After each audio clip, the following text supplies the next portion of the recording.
Welcome to Armchair Expert. You're nervous for my transition.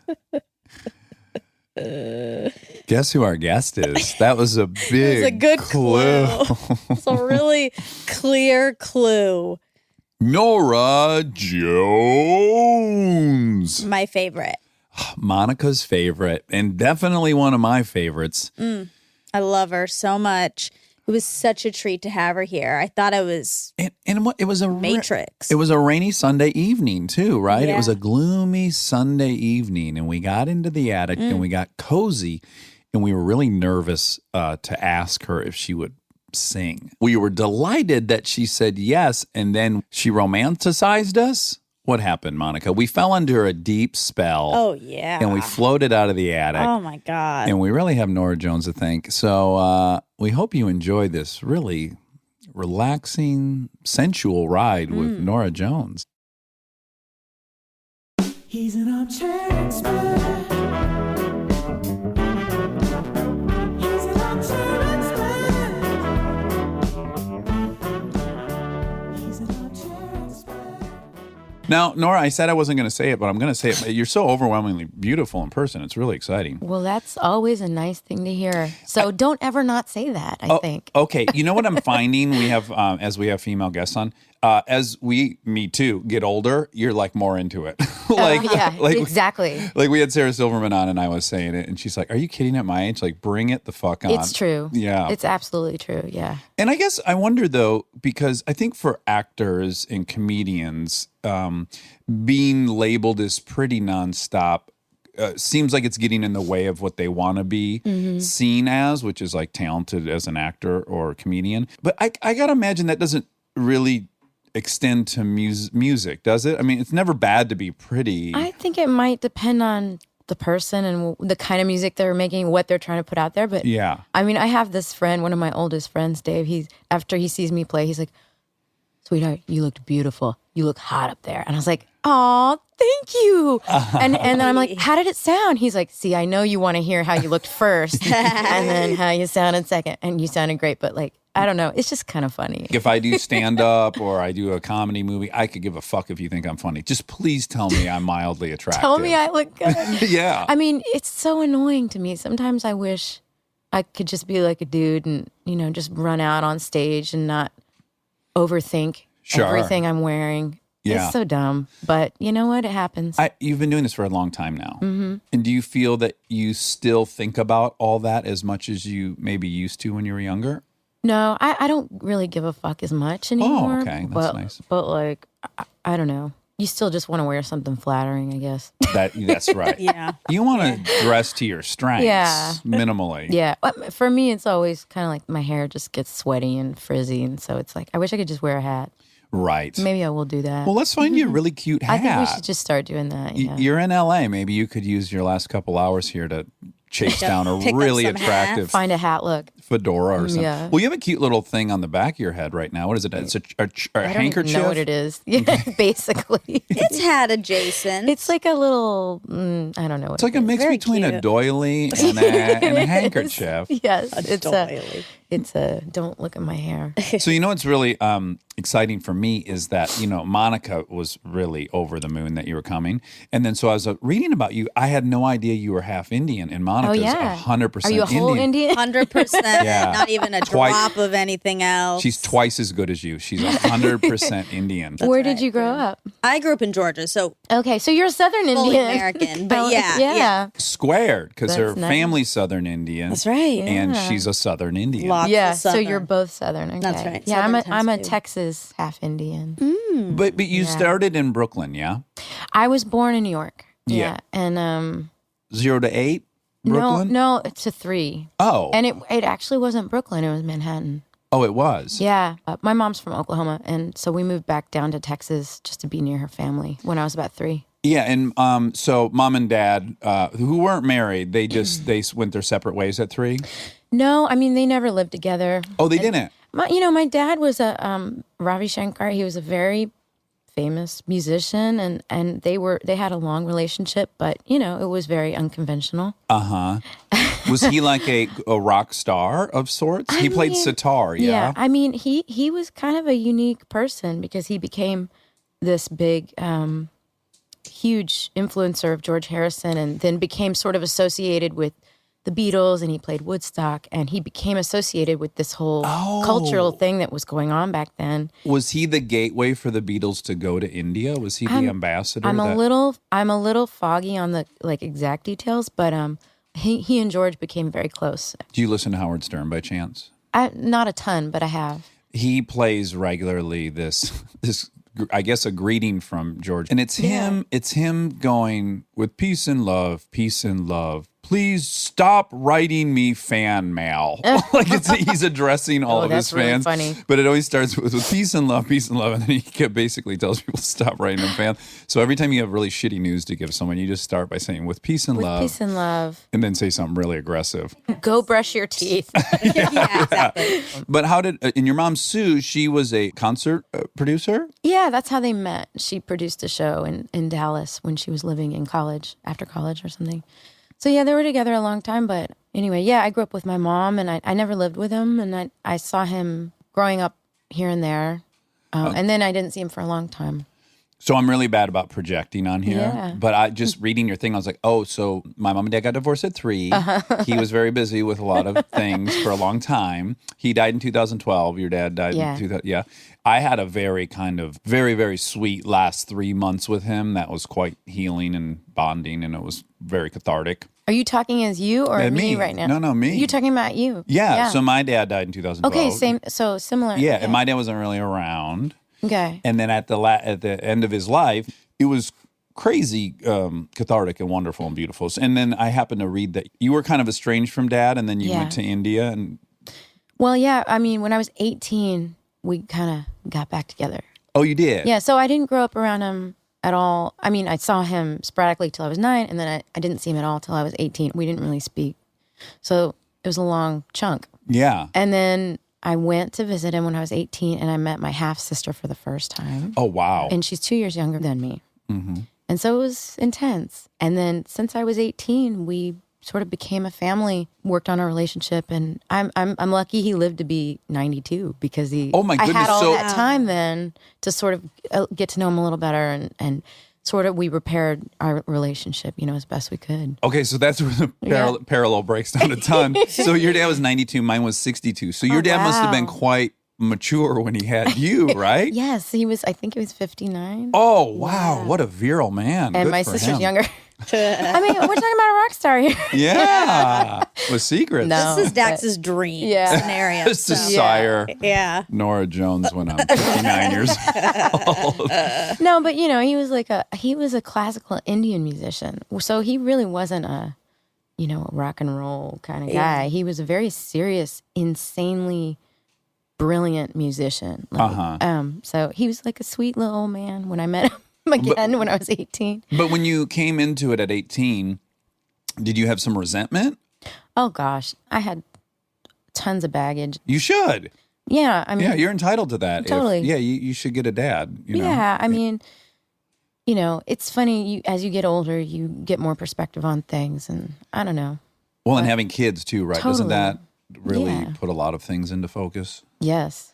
Like I wonder if you had this. Like forever, I thought I was kind of resentful that my dad had missed out on my childhood. Yeah. And then about a year into having my first child, I was like, oh my goodness, he was the victim. It would be way worse for me to miss my child's life than to have my dad miss my life. Yeah. But it took me having kids to realize that.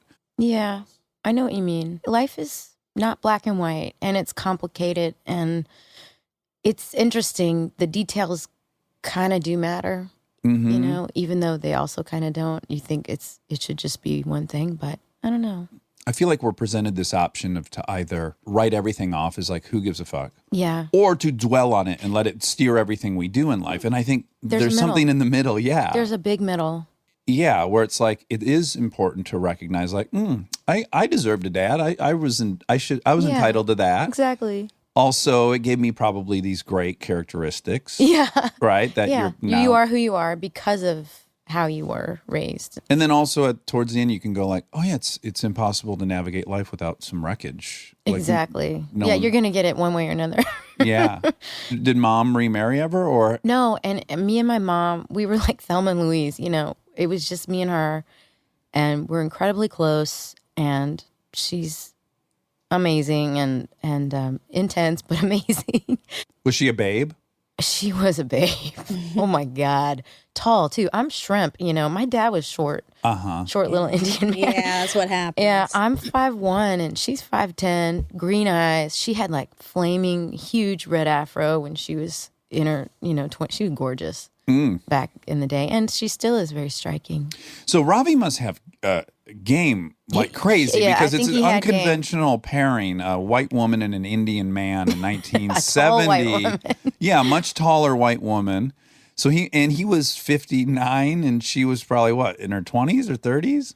Yeah, I think she was in her 20s. Yeah, so he's a stud. I mean, on some Yeah, account. yeah, man, I guess so. In that context. Yeah, exactly.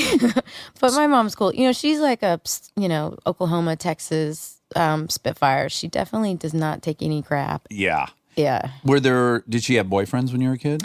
Not really. Really? No, I think, you know, I had a aunt who had a lot of husbands and, you know, she saw a lot of not great situations. I think she just focused. And she was also so busy working and raising me, you know, And working hard. Did she continue to work in music in Texas? No, she became a script supervisor. Oh, really? Yeah, she worked in commercials a lot in Dallas, and then she became a real estate agent. Then she went back to school and became a nurse. So, Oh, wow. yeah. She's a self-starter and pretty confident, it sounds like. Script supervisors, for people who don't know, are people on a movie set who they're making sure both all the words are being said correctly, but then even more importantly, did the person use their left hand to pick up that mug? So when you shoot another... Exactly. So there is, just generally speaking, a script supervisor personality type that I found. You're a Oh, yeah, it's very interesting. meticulous person. Was she a meticulous, like, was everything tidy and... I mean, it wasn't like we were. Yeah, she was tidy, but not necessarily like she wasn't like Marie Kondo, you know. Okay, she was. But yeah, I guess I don't I'm know. so In delighted between. that everyone in the world knows Marie I know, Kondo's every- name. know. It's just it's a verb now. I'm gonna go Marie Kondo the shit out of my closet, you know. Yeah, for sure. Speaking of small, she's 2 inches tall. I've seen her in real life. Really? She makes me look like a giant person, and it's shocking. Yeah. It's so Yeah. wonderful. She's a powerful little 2-inch Yeah, tall she's person. powerful. Sure is. So did you grew up in a Dallas suburb? I did in Grapevine, Texas. It's where the airport is. Oh, okay. Yeah, but it was tiny though. When I was growing up, there was a McDonald's and a little tiny movie theater and nothing else. And now it's just like this huge, huge, huge place. So you don't, to me, read immediately like Indian. I think you would read Italian or something. Did you find that you stuck out among the Southern white folks down there, or were you? Everybody always thought I was Mexican. That makes sense. Because, you know, Texas, a lot of Mexicans and all my friends, it was kind of a mix. I mean, it wasn't a super white suburb. It was pretty mixed. Well, I suppose you're in between Dallas and Fort Worth Yeah. in that town. Fort I Worth mean, it is- was kind of white, but I mean, there were other people of color for sure. So you didn't feel excluded or? I didn't feel excluded. I felt a little like, I mean, nobody ever knew what I was, and they always would say things like, "What are you?" You know, and it's always kind of a funny thing. Oh, well, I'm a human. Like you kind of think of witty answers, and then, okay, I know what you're asking. I'm half Indian. I'm half white. You know. Oh, Like, sure. Yeah. It's like, I thought you actually were meaning like, what are you? What Like, are you into are you? art? Oh, Or God, are you a yeah. snowboarder? No, but okay, your No. ethnicity they were fishing yeah, like for. growing up, it was always kind of funny.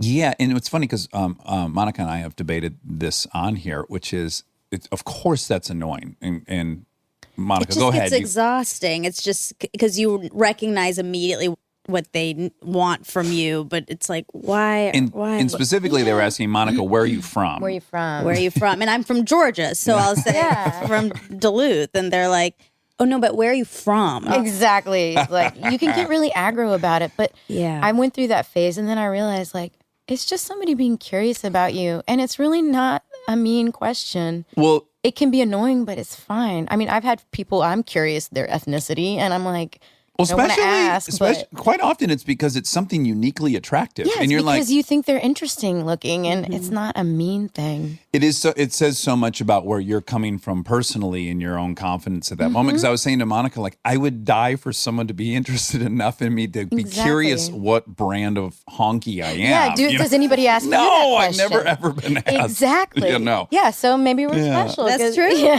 That's a great positive way. So if you're white, that's boring enough. You don't. Nobody cares. There's nothing really that cool about it. Were you pushed into singing, or is it something that, or music, I should say in general, were you led to it? I mean, your mother must have thought, well, her dad is this incredible musician, and I think I was so interested in it from such an early age. She just kind of encouraged it. We went to like a Methodist church, and I sang in the church choir since I was 4. Mm-hmm. So, and I got all the solos because I guess I was good. You guess. You guess. I mean, like There's I there's started- only so much faux humility I'll Yeah. accept when you've sold 50 million albums. Okay, I was awesome. But I was also kind of a rule dork. Like I would follow the instructions. Like she was like, now you want to enunciate. And I like overdid it, Yeah. So I was kind of a kiss ass, I guess. But I had good pitch and she encouraged me and she gave me solos and it just kind of developed from there. Yeah, my wife similarly discovered it at a very young age and then started learning, all the technical aspects of it, which still astounds me that she can read music and do all those things. Yeah. And was there any element of it that was challenging, or was it fish to water? I mean, it was natural for me, but also my mom got a piano when I was about 7 finally because I wanted to take piano lessons. Oh my God, you wanted to. I know. We're like I really forcing wanted our to. kids to. Please, mommy. Well, how old are they? 5 and 4. Yeah, I guess I was a little older, so I was like, I want this. And then she got the piano. I started taking lessons, and I immediately wanted to quit Oh. because I didn't want to practice. It was annoying. It was like school all of a sudden, and I didn't want to do it. I said, I'm done. And she did something that I still think is really smart. But she said, look, you made me get a piano. You wanted lessons. You're going to take for 5 years, and then you can quit. I don't care. That's fine. But you have to take for 5 years. And then if you ever want to go back to it, you can. And you'll have a little bit of a foundation. I thought that was pretty smart. In hindsight, it worked for me, obviously. Yes, although you were 8, maybe? I was you- 7. You were 7. Or 6 or 7. Even worse. So what she was pitching you was your Yeah. whole life Yeah. over again. Like percentage-wise, that was... She must have figured out, like, if I say 6 more years, she'll go fuck you. But 5 I don't think I had a choice. My mom's pretty tall and scary. But I quit immediately after 5 years. I Oh, was you like, did? But I mean, I enjoyed it. And I took theory lessons along with a private lesson every week. They had theory lessons every week, which was crazy. The academic of music and reading music. Well, it's and math, right? It's kind of like all the math stuff. Yeah. Yeah. And did you ever watch American Idol when it was popular? I here and there. So I'm going to just brag about my wife. So they would be singing, and my wife would she'd start using words I'd never heard. Oh, yeah. And in my mind, I'm kind of like, she's a little full of shit. There's not, I mean, it's coming out of a TV speaker. None of this can be totally right. And by God, every fucking time it'd go through the judges, they wouldn't say anything. And they get to Harry Connick, it would be verbatim. You would say the same thing. Yes, because they both have that like deep technical knowledge. And she would have to change her pants after they agreed on Oh the my God, notes. that's so funny. Yeah, to her, that's like as close as she'd ever get to him. That's so funny. Because they took her off the market. Spoiler alert. Yeah, so I was going to ask, were you consuming a lot of music right out of the gates? Always, yeah. Always. My mom had good taste too. Like she would always play Ray Charles and Aretha Franklin records. I was into oldies at first, like 50s music. And then I got into pop radio probably around like 1990. Oh, Jennifer, that's quite okay. So you were like what, 6th grade is 19? Yeah, maybe 6th I'm 4 grade. years older than you, I Yeah. believe. What's that, like Tiffany? No, I wasn't into that. I was Yeah. into like Belle Biv DeVoe. Oh, and, sure. you know, BBD. BBD. Yeah. ABC. Yes. BBD. Then I got really into like Nirvana and the Violent Femmes and that kind of stuff. And then I got really into that was kind of when I stopped playing piano. Then I got really into jazz, and then I just kind of disappeared from pop music. And also at that time in the 90s, there was like this huge resurgence of young jazz musicians who were amazing. You liked Billie Holiday Yeah, the real like old real stuff, like and sad stuff? real sad stuff. I've always been really into sad, quiet, obviously balladry.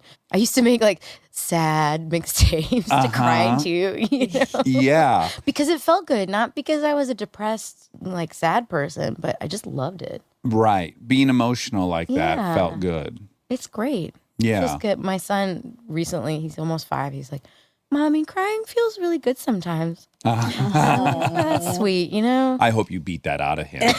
No boy should cry. It was sweet, though. So do you think you were not very emotional in your life and that was an outlet, or you just were in general and that was an extra? I know, I was plenty emotional. You were. I was way more emotional then than I am now. Yeah. Yeah. What kind of guys were you attracted to in high school? Like, did you have a type? I was pretty boy crazy. Oh, good for you. That's what I like to hear. I think, you know, when you grow up just with your mom and you kind of have that sort of need. A longing. Yeah. Yeah, and I was always into boys even since I was little. I always had like a crush on somebody. Uh-huh. In high school, I had crushes on a lot of dudes, but I was in like marching band in junior high. Well, that's a real dude lure. Yeah. What were you playing in marching band? Alto sax. Oh, no shit. Yeah. Oh, my goodness. And that You're was a in savant. Grapevine. No, I wasn't a savant, but in Grapevine. Yeah, because football was king there. So the marching band was huge. Right. Yeah. And you had no interest in cheer Actually, I tried to be a cheerleader in 6th grade, and my mom said no. because it wasn't feminist enough, or Yeah, maybe she. it feels somehow inherently not feminist. Yeah, she didn't want me to be a cheerleader, but I think it had a lot to do with like it was expensive. You had to buy a lot of clothes and go to Grundles camp and- and like all this stuff. Yeah. I don't know. We should call her and ask her why she didn't. I want me to really be a need her cheerleader. here because there's a few questions so far that I need to answer. Because I'm dying to know if she wasn't bringing dudes around, like how did she? That's a whole other thing. Oh, dude. How she could have possibly shut down that aspect of her life. I think. I mean, you have kids. Imagine having. I would be fucking. If I were a single dad, I would find time to fuck. I Oh my promise God. you, I would work She's it gonna out. listen to this and give me so much shit. Does she still listen to everything you Oh, do? yeah. See, I'm really grateful. My mom has gotten bored of me finally. Now things just go right by. And that to me feels healthy. It Yeah, feels good. I think it's healthier to not, you Yeah. know, read into stuff that's not completely. Like, hey, you know me, just call me. Right. But I also get it, especially now that I have kids. Like Yeah. if I could watch my little girls do something they're great at, I'll never not want to watch that. It's sweet, yeah. It is, yeah. Yeah. So that's we're gonna earmark that's a mystery to me how mom was meeting her carnal needs. But that'll Oh my be an God, update. I never thought about that. Because my mom was a single mom too. Okay. But you bet your ass she was meeting those carnal needs. Maybe my my mom mom would- had a secret nightlife that I don't know about. You bet your ass she did. I think she did. You hope. You just really hope. It's interesting because she had a child with someone who she must have immediately recognized was not going to be totally available. I mean, if he was, Dude, you're getting deep, man. yeah. I'm just saying, there's a lot there. I want to have. There's her a on lot there. next. Maybe we should go to a therapy session. That's what this That's is. really what Yeah. this show is. Pretty much what actually. this. Super curious why I do all the things I Yeah. do. That's my biggest interest. Is like not out of like any kind of shaming or anything. Oh, no. Just like I'm most curious about why we do the things we do. No, And I'm especially into when- it. Yeah. I'm into it. Especially when things like there's a hiccup, like a woman going, 18 years without a boyfriend. That to me is like, oh, I need to know about that. Well, I don't know that means she never had any guys around. I just mean there was never like a There weren't boyfriend. dudes around, There yeah. were never dudes around. You want to hear something kinky? My mom would go on these fucking solo vacations to Jamaica. Oh, wow. She'd come back with her hair and cornrows and stuff, and I was like, Wow. "What happened to her down there in Jamaica?" She'd have a deep ass tan and cornrows, Oh, my and God. she just looked happy as hell. Things happened down there. Things happened. Good for her. I'm so glad we didn't suck every last bit of joy out of her life. That's good. So you were boy crazy, and did you have any like long term boyfriends in high school? My first boyfriend was my senior year, and he Okay. was a drummer. So pretty much once I ended up moving from Grapevine to Dallas in 10th grade, and I went to this arts high school, Oh yes, which changed my life. I mean, it was completely different than marching band and football. yeah. And did you feel like you were like home? Like, oh, Kind this of. is where I belong. Yeah, I didn't feel like the weird kid because we were all weird kids, every Uh-huh. single one of us, in the best way, of course. Just a bunch of artists. Now I saw that you had attended Interlochen. Yeah, I went for summer camp twice. Yeah, so I'm from Michigan. Okay. And it's like an art camp. Yeah. Now, you know what's funny is I've met in Hollywood probably 24 people that went to Interlochen. I've never met anyone in Michigan who went to Interlochen, but Only artists, right? Yeah. I don't Yeah. know. I'm sure they clearly exist, but how does one even find Interlochen down in Dallas? Well, my mom, whenever I quit piano and then I got into jazz, she found, through my saxophone teacher at marching band, found this jazz piano teacher in Dallas named Julie Baum. I mean, she had like hippie hair and she was a jazz pianist and she was great. And I started taking lessons from her and she went to Interlochen. And so she hooked me up with a scholarship and got me up there. And What, did you like it up there? it was probably the best time I've ever had in my whole life. Oh, I'm so happy to hear that. And you'd walk around and you would hear people practicing in these little practice huts. I mean, you're in nature, but you're in music and people dancing around and acting around. And I took an art class and the artists were really cool. And I took a dance class and the dance teacher was amazing. I mean, it was so fun. You had to have fallen in love every trip there. Oh, yeah. There were a few drummers that I fell in love with. Oh my God. I don't know if I should tell you this now or later, but I'm a drummer. There's a kit below us right now in the garage. I'd have to see you play and I'd have to really be into it. I'm a 2.5. Yeah. Well, occasionally I find a groove. I'm by myself and I will hit a 4 or a 5, but I can't on demand hit a 4 or 5. Then no, I won't be into it. I will fucking practice. Yeah. What if, Monica, you stopped by It's next week gonna and I had an happen. actual instructor here? I'm already embarrassed for you. That's the goal, is to get your cheeks red for me. Yeah, I just imagine being at the summer camp. And I don't know. Yeah. It just seems like a really romantic place to. So romantic. Oh, I was in love with the saxophone player the first year, I think. And then this girl I was friends with started dating him. ooh. So jealous. Whatever. And then I got into this bass player. Anyway, yeah, I mean, I've always been attracted to people who are into something and Right. passionate about whatever they're doing Right. and hopefully good at it, Yeah, it's really. That's always attractive, It's right? hot to watch people be great at something. Yeah. In fact, that's why I'm always nervous for people who marry musicians, because I think you go see them on stage and you're watching the thing, their superpower, Yeah. and you feel this way. And then off stage, then they have human. to brush their teeth and take a dump in the morning. Yeah. Like it just all starts to unravel. They have issues. Yes. Have you ever had someone watch you perform and then approach you and express like an attraction to you, and then had this fear of like, oh, I'm not going to be able to deliver on this thing you just fell in love with? No, I've never had that thought. Good for you. Oh, wow. you deliver. Good for you. Yeah. That's a funny thought. It makes a lot of sense. I have to imagine there's guys like, I don't know, fucking David Lee Roth in the 70s up there in spandex, jumping Yeah. around, breaking balloons with karate kicks, and you Yeah. can see his moose knuckle and stuff. And then, who knows, maybe the guy's boring as hell. And I could Yeah. imagine having some anxiety that, like, you're a different person than the one you That's just really saw. funny. It's like, No, I mean, I'm also like, I'm not like a David Lee Roth type of performer. So, I mean, I don't really. are you sure? I'm pretty sure, if I was that kind of a intense, performer, maybe I would feel that way. But Right. I've also been in a lot of long-term relationships. I haven't had a lot of single meeting dudes after shows and hooking up Yeah. necessarily. Do you regret that at all? No, not really. You were with the dude for 7 years, right? From 2000 to 2007. Oh yeah, my old bass player. Yeah. Right. So I was with a gal for 9 years. Okay. And it was poor as a motherfucker for 10 years in a 1-bedroom apartment, then got on television and movies and made Yes. money. And when we broke up, I had this bizarre fear of like, wow, the next person who meets me is going to meet the successful me. And I don't know if I Yeah. like that. You won't know why they like you, maybe, and also they won't know like the real you or something. Yeah. I had like this deep fear of it. And I remember I very infrequently cry. I would like to do it more, but I was watching Eternal Sunshine of the Spotless Mind. God, the best. What a movie. The best melancholy, wallowing feeling in the world. Yes, and when they're falling in love and they're broke and all they have is a flashlight and a sheet and then they go out in the snow and make angels. I was watching it and I started bawling because I was like, that's how you fall in love. That's how you know if you have something. It's true. Like you're just in a shithole rat trap apartment and you find love. That's love. It's sweet, but it still happens. You know how it is now. You break it down and you get to know a person well enough and it all becomes transparent, Yeah. in the end. Yeah. It might take a while. Yes, and I would argue Kristen knows me Exactly. as every bit as well as Bree ever knew me, even though she didn't live with me in the shithole apartment when I was a drug addict. So, but I did have that fear. Yeah, I know what you mean. Yeah. Stay tuned for more Armchair Expert, if you dare.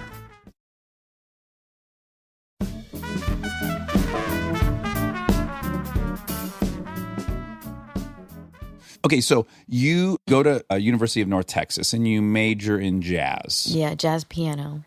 And at any moment, because I'm going to ask you about this at a couple different points in your career, but at any moment, were you following what your heart wanted, or did it ever cross your mind like, is this a skill set I should be picking up if I want to eventually monetize this and be able to make a living? No, because when I went to that arts high school in 10th grade, I was a musician from then on, and I just was.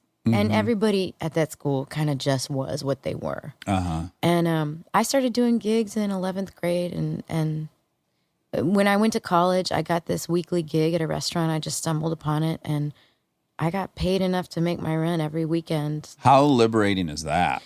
I mean, it was great. It was also cheap rent. But Yeah. and it was pretty cush living in Dallas. And the fact that I was a young woman, probably, and I sang. It was actually just a piano gig, but they let me sing because I said, can I sing a few songs in the set each time? Like, I would sing like every fifth song. So I wouldn't sing every song. And it was the best practice ever. And it's the way I learned how to sing and play piano, because it's kind of like coordination issues, just doing it at the same time. That's kind of how I got it together. And are you a romantic by nature? Did you have like a vision for your life as a jazz singer? I knew that that's what I loved, and that's just what I did. I guess what I'm really asking is, did you have a romantic notion of what it would be like to be Billie Holiday? And did you think that your life needed to be on some kind of dark trajectory to be the artist you wanted to be? I mean, that's interesting you asked about her, because in high school, they would do a Black History program every February. And one year I auditioned, and they picked me to sing and be Billie Holiday. And at that time, I loved Billie Holiday, but I didn't really know that much about her. And I thought I would sing, I don't know, one of my favorite songs she sang, but that wasn't the deal. The deal was you singing Strange Fruit. And so that's what I did in the program. And my teacher, Nedra James, she was great. She taught me a lot about Billie Holiday. And she's like, we're going to put track marks in your arm. I'm like, holy shit, what the? I didn't know all this. I just didn't know that much about her life. So I didn't really understand the deep sadness of where all that came from. I was kind of surface on that stuff. Okay. So I don't think I felt that way. But you weren't ever nervous that you were going to need some kind of pathos to be the engine that was going to drive this kind of... Oh, like mess myself up? Yeah. No. I didn't. How healthy of you. I know, right? Yeah. But I mean, I had plenty of baggage, I guess. Like, I read Bukowski and I wanted to be a writer. I was like, I need to live in a fucking trash can. Oh, that's like that. interesting. I very much succumbed to that. Yeah. I don't think you can do past tense of succumb. But at any Succumb. rate, I think you can. Can You you? just I did. don't know. Succumbed? That sounds even worse. You just done it. So did you graduate from University of... No, I did 2 years, and then I realized I didn't want to be a music teacher, and I didn't want to take all the classical classes that it would have taken to finish and get my degree and all the academics. So I moved to New York. To me, that was pretty awesome. Just moving to New York, I was 20. I did actually know Jesse Harris. Oh, right, because you met him at university. I met him at the university. He came down with some musicians, and we just became friends, and we kept in touch. And so when I moved to New York, he was kind of like my guru. Your mentor. Took me around and took me to the living room. And he's a songwriter. So I met all these songwriters, and I got into songwriting. I started playing guitar, and I kind of just got into different stuff. And then you found employment pretty fast, yeah? Yeah, again, I think the whole piano bar, singing and playing piano in restaurants was probably the best thing for me to make any money. But boy, it was a pay cut from that cush gig in Texas. Oh, it was? Yeah, because New York is New York, and nobody... They don't give a fuck. They There's don't care. Musician every fourth Yeah, they don't person need there. you. Yeah. You need them. Yeah, I played in some jazz clubs, and I played in a lot of restaurants, and then I played at the living room, and I realized I don't want to play in these restaurants anymore. Because they're not Why? Because they're not actually paying attention. No, or? and it was not good enough money. Right. And then the food wasn't that good. You know? They give you that staff meal. Yeah, they give you the staff meal. It's like- and I decided I wanted to wait tables to make money instead of make music to make money, you know? Yeah. I wanted to make music to make music. Yeah. And so I started playing at the living room and doing music I wanted to do and writing songs and playing for tips and having a ball.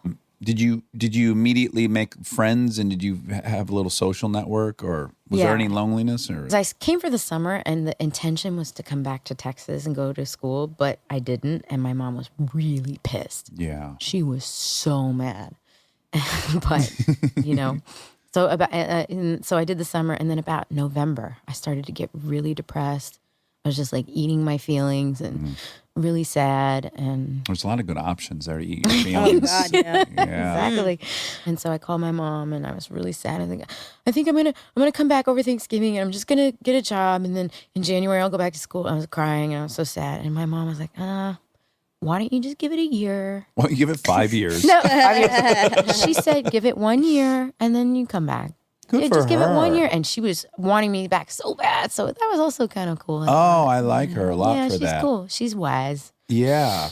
But you have to wonder how many people have been in that same situation and they went back home. I mean, everybody who moved to New York after that, I remember, I was like, oh, well, you'll get depressed in your first year, but don't worry, it'll be cool. My mom said. But yeah, it's a big lonely city in a way. But I was playing at the living room with Jesse, and we were doing stuff. But I was also still doing a couple restaurant gigs here and there. And this friend of the bass player's, Lee's, his wife worked at EMI, and she saw me, and she set up a meeting for me with Bruce Lundvall at Blue Note Records because she saw me do a jazz gig, not the living room gig, which was more songwritery. Right. Yeah. And I was really excited. Yeah. And now, okay, so this is the second time I'll ask you this. Was there any pressure for you to completely jettison? Like, I would just imagine meeting you, and this is what, 2001 or something? Yeah. So you're 22? I was 21 because I met her on my 21st birthday gig, which I was playing at the time with my boyfriend, the bass player, and my ex-boyfriend from college, the drummer. Really weird. Oh, this is great. Anyway, Yeah. I thought you might appreciate that. I do immensely. But it was all good. But yeah, so I was 21. Yeah, and so was there any pressure at that point to like steer you into pop?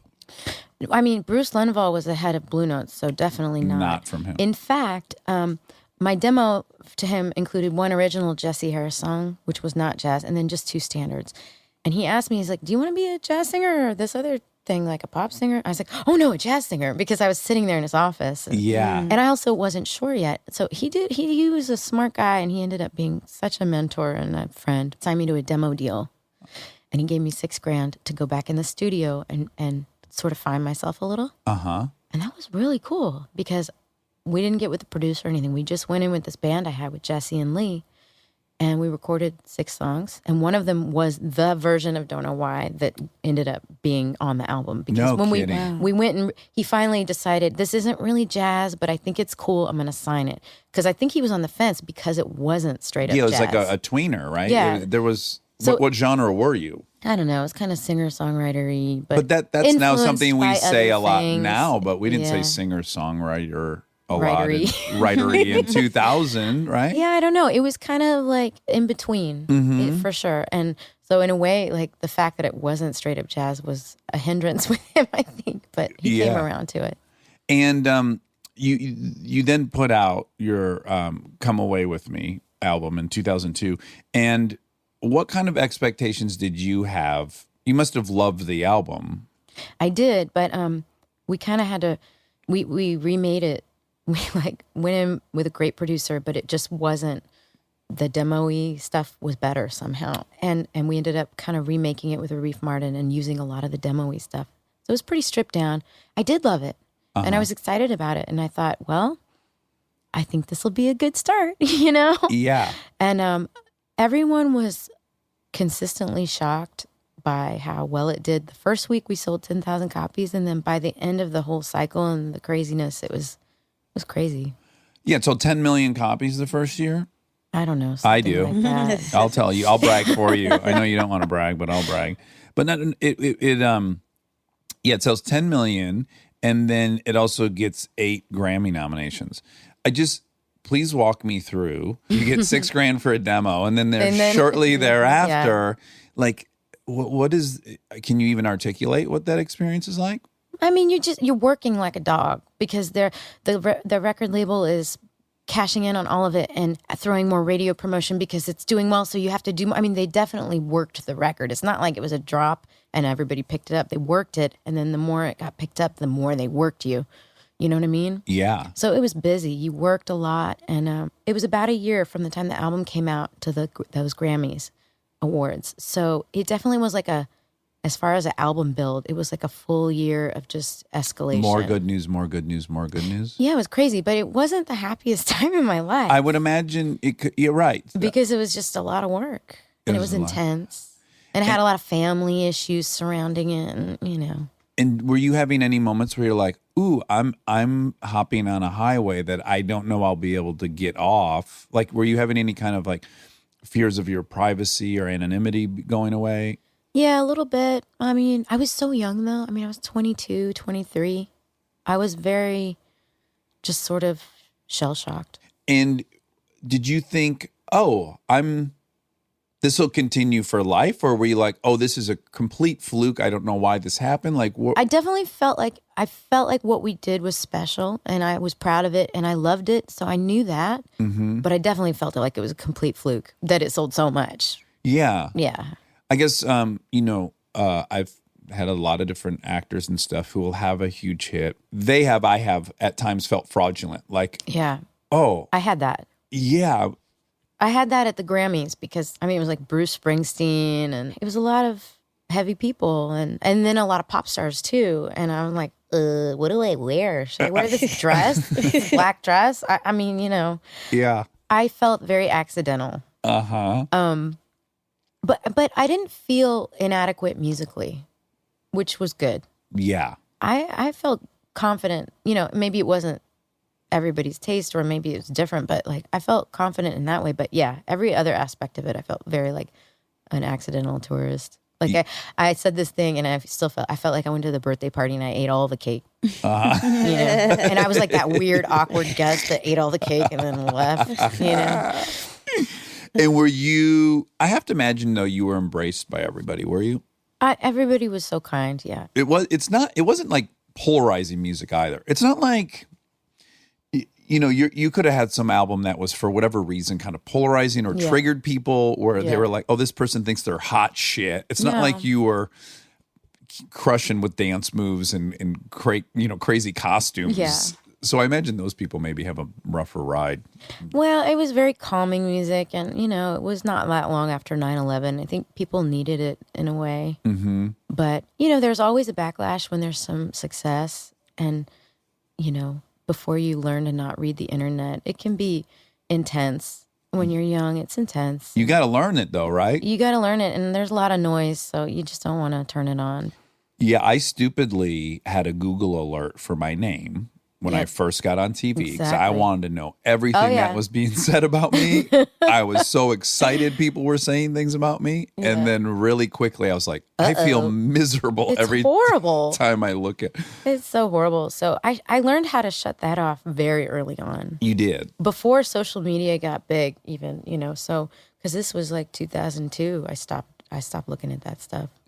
Yeah, all you had then was a Google alert, right? Yeah, and there was still stuff, but it's nothing like it is now. I don't even think MySpace was out yet. Yeah, or it wasn't huge yet. Right.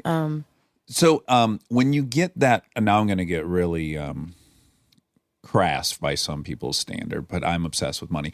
When you started getting that money, when it started coming in, were you like, what the fuck? Kinda. Yeah, was it the most exciting thing to have like been struggling and singing for people eating fucking T-bones and baked Alaska and not paying attention to? I was so lucky that I got in before like the music business stopped having money. Right. I mean, you were probably one of the last. Under the wire, yes. I was like one of the last people to sell physical, you know, that in bulk CDs and stuff. So it was super lucky. Were you scared it wouldn't last though, or did you go out and buy a fucking sweet apartment or anything? I bought a sweet apartment. Oh, good for you. And you know, I didn't know that it would last. I was definitely not expecting it to last. But I'm not super extravagant. I didn't like go blow it all, you know. Yeah. And what it must have been, again, in my own experience, I found it to be a stressor for me to have gotten recognized while in a relationship. I didn't feel like that was the easiest thing for our relationship. What do you mean? Oh, to be the famous one in a relationship. Yes. That's definitely a struggle. It is, right? It's hard for the other person. It can be hard for the other person. Because you're going places and you're seeing someone that your significant other has met 7 times. And they never remember their name. Yeah. That's a whole show. It's brutal, right? It can be tough. And then it's like, it's not like you don't understand and empathize, but you can never really understand how it is. So, well, you got to go marry Kristen Bell. Well, there you go. That's the anecdote. Exactly. The antidote? The antidote. Yeah. Did you feel this crazy pressure? Was it debilitating at all to have had that successful of a first album? I thought about it a lot. And somebody said to me, she read some interview with, I don't know who it was. It might have been like Renee Zellweger. I don't know. It was some really good, famous advice where they said, you know, enjoy it, but just don't ever look at it head on. And I thought that was really interesting. And that I took that advice and I tried to take that approach. What does that mean to not look at something head on? The fame, the success part, don't look at that part head on. It's there. You can recognize it and acknowledge it, but don't take it into your bones as the thing. Because what is the thing for me? It's the music. And it always has been. I was never trying to chase a hit. I certainly Don't Know Why was going to be a hit. I mean, it's a good song, but it's not like what you would call a hit at the time. Right. So I knew that chasing a hit or a hit record wasn't going to be the right thing to do. And I knew that I didn't want to just remake the same record.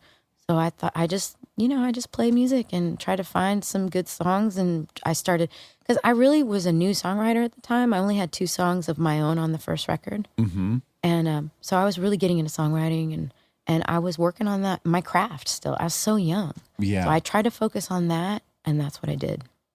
And it was the best thing for me. Oh, so maybe here's something I'm wondering. Did you at all, with all that crazy success, was part of you feeling guilty like, oh, I didn't write all this stuff? No, because I came from interpreting old jazz standards. Right. So I didn't come from that side of things. I mean, I think I eventually got a little like insecure because I read some stupid comment or something about, well, she didn't even write all the songs. you know, at some point I had that in my head for sure. But I didn't really care. I mean, I'm an interpreter, I'm a singer and a musician. And I do believe you have to own a song to really convey it and sing it, whether you wrote it or not. And I felt like I owned those songs, you know? Yeah.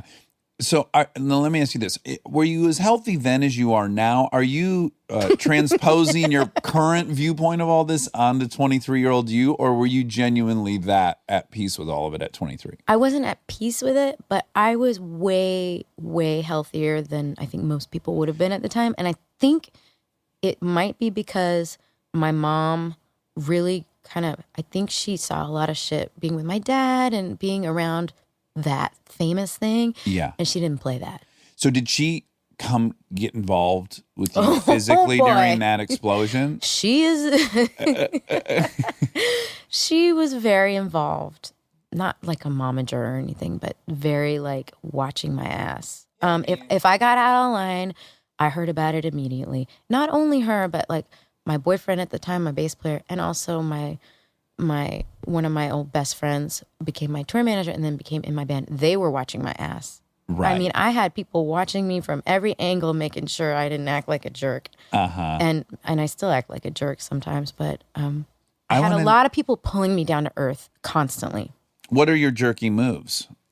I really can't imagine them. I mean, back then, I got super impatient and hangry and, drunk, whatever. But yeah, I mean, I'm pretty mild in that way. I'm not a total dick. What year did you do your 60-minute segment? Oh, God. I think that was like 2007. Okay, because I watched the shit out of that. Oh my God. Well, first of all, I love 60 Minutes, favorite show on television. It made me, I was like, I found it to be very unique in a very nice way. I was like, Really? Well, what was it? Was it a? it was a profile as they do on 60 Minutes. Okay. They'll save that third act for like something fun and fluffy, and it'll Yeah, do an the actor. walkabout. Yeah, you got to take all these walks around. Did you go back to your home for it? No, we were in New York. That's generally my favorite part is like Pelly will be strolling the streets of Yeah. some backwater cool. town, and and they're pointing out their family house and stuff. Got it. I love it. I like it so much. But yours was like, I remember thinking even while I was watching it, like, where does this person how did they get this compass they seem to have? Like, you're young, you seem kind of unaffected by all of it, and you're not falling for the trappings I certainly would have at your age with money and all that stuff. And the only thing I wish they had answered was like what I'm asking you now. What was the foundation? How on earth were you staying? That's a very tricky sea to navigate, the explosion of attention and your ego and all. You're a human, right? With an ego. Yeah, it's true. Yeah, and you seem to be doing it quite well. And I was wondering, like, what's the secret? I don't know. I don't think know. I don't know. Who did your segment, by the way? Do you remember? Katie Couric. Oh, we've had her on We had here. Casey on here. I mean, it was cool. I just don't like how close up they get with interviews now. They want to be like up your nostrils and, I don't know. She did ask one question. It was like a gotcha question. Like she like read a bad review and then wanted to see my reaction.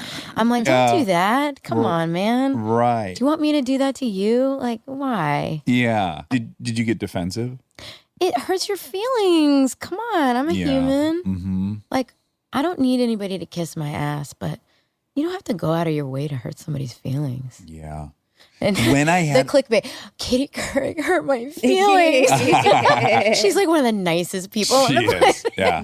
She's a spark plug too. She's Don't fun. don't I mean, underestimate her. No, she's cool. It was all good. But I know what you're saying. you know what I'm saying? Once back in the days when I had a Google alert on myself. Yeah. I get a fucking alert. Dax Shepard, can't wait to read what this is about. It's in the Boston Globe. And I'm looking at it, and it's an article about politics. And I'm thinking, well, how am I going to be in this article, Yeah. right? And I guess at the time, the newspaper had predicted the winner of an election. Mm-hmm. And this writer for the Boston Globe said, we are on record predicting so-and-so is going to win this election, but we should also admit we also predicted Dax Shepard was going to be a big star. Oh, And I was like, deep. I was like, you got to really go out of your way. Like, I have nothing to do with politics. This person just got an axe to grind with me. Yes. And you know what's interesting? I ended up tweeting that person. I was angry. And I basically just said, like, I don't know what I've done to you that you'd have to include me in this political article. And then he kind of direct messages me back and he goes, you know what, man, you're right. I don't even really know why I said that. And I guess when I wrote it, of course, I didn't think you'd read it. And then by some crazy thing, we find out like he's sober and I'm sober. Aw, and then you're I the end up best friends. years later, I'm there like dating a girl who's working there. I fucking went to coffee with this dude. That's crazy. And the only thing it helped me understand is like, I'm assuming the worst intentions possible if I read Yeah. something. And then in fact, a lot of people are just saying shit off the cuff. They don't even, They are. They're like, they thought about it in that second. It's like, I would have assumed that writer thought about me all the time, what a hack, shitty actor I was. yeah. No, that moment while typing his deadline, he threw something stupid out, and but I then learned from that why I don't have the self-esteem to navigate and just assume everyone's lovely and just No. Did Because you you read something and it could be all praise, and then there's like one line of something that's a little critical, and that's all you hear. the power of something negative is infinitely It's stronger crazy. than the power. Yeah. Yeah. Monica and I will talk about it here. Even if someone writes a glowing review of this podcast, often it'll start with, I can't believe I'm about to say this, but And that's what you hear. that's it. That's it. It doesn't really matter. That they had low expectations. Yes, that they were assuming the worst, and they were shocked to find out they didn't throw up while listening. I know, it's so weird. But that's what makes us sensitive humans and artists, and even non-artists probably would feel the same way. Yes. If they got critiqued at their job, Yeah. or whatever. So it's your job. It's your job. That's the thing. They're critiquing your job, even though we're entertainers and, it's normal, but it's kind of weird to be constantly like judged. You know what I mean? Well, I'd on your argue job. in your case even deeper because the product is you. You sat down and wrote this. Oh, yeah. It's not like all 20,000 people getting together to do Yeah, like it. if someone says your song sucks, like that's as close to your soul as that anyone's ever going to get to probably witness, right? Exactly. Like I read one review once. On my second record, I had a song that I was pretty proud of, and one review said it was really cliche and the words were bad. And I was like, boo. I was just so sad. Yeah. But it's still like when I play it, it's like people's favorite song. So it makes me happy. But Yeah. I still hear that in the back of my mind. Well, now media has shifted so much, even than from when you were first out. Totally. Where now they just need traffic, and negativity attracts more clicks. It's true. So they're kind of fucked. Even if they would like to do something nice, Yeah. they're rewarded and incentivized to write the most terrible headline possible, so you'll read. It's a vicious, noisy cycle right now, and it's just kind of ruining us. Are you on social media? No. You're not. I tried it a couple of years ago. I tried to do Instagram. I don't want to be that famous. That's the thing. I don't want to be super recognized. I have flown really under the radar for 15 or so years, and I don't want that to change. If I saw you at a restaurant, I wouldn't have said, "Oh, there's Norah Jones." People don't recognize me a ton, or if they do, they don't really bother me, but it's nice. And what's my life? I tour and I hang out with my kids and my family. I don't really want to put them on it. Yeah. So I don't know. It didn't feel supernatural to me, and I think that's obvious when it's not natural to somebody. And Yeah. it's kind of contrived. So I Well, stopped doing it. Even though you're a performer, you don't strike me as an extrovert by nature. I mean, yeah, not unless I've had a few drinks and we're at the bar and we're hanging, and then I'll be totally silly, but I'm not like, look at my picture, Right. Yeah. Stay tuned for more Armchair Expert, if you dare.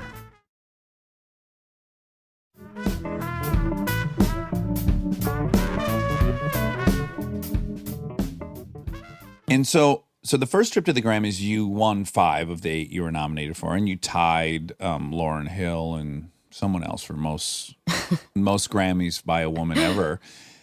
Did that at that time feel significant to win? Like, were the Grammys something that you watched or that you? I think I watched them. I don't think I ever thought, I'm going to win a Grammy someday. I guess I just never thought that.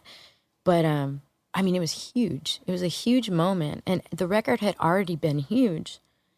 And I was like, well, I mean, it's already huge, so whatever. But I couldn't imagine how much huger it got after the Grammy. Oh, that was a bit that is helpful. Yeah, for like bumping it actually does. Or at the time, it did. Yeah. Now I don't know. Well, that what happens it's to like. like Best Picture often Yeah. too.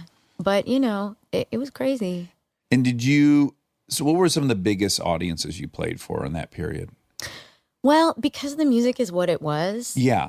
We were pretty cautious. We weren't playing stadiums because it wouldn't have worked. Oh, You know what I mean? Yeah, again, and so I'm a greedy little piggy. So Yeah. if you would have told me I could sell 75,000 tickets, I would have been very tempted to. But that would have been a mistake because, and my managers at the time were smart enough to know that like you want to nurture this artist for longevity, not like just make all the money right the second. Well, again, too, you were working in a different paradigm Yeah. by which your album was generating money. Like Yeah, nowadays, you exactly. virtually have to because that's the only revenue source, Yeah. really. Yeah. Right? So that another nice thing about when and where you were when that all happened. Yeah. Yeah. And did you like that aspect of it?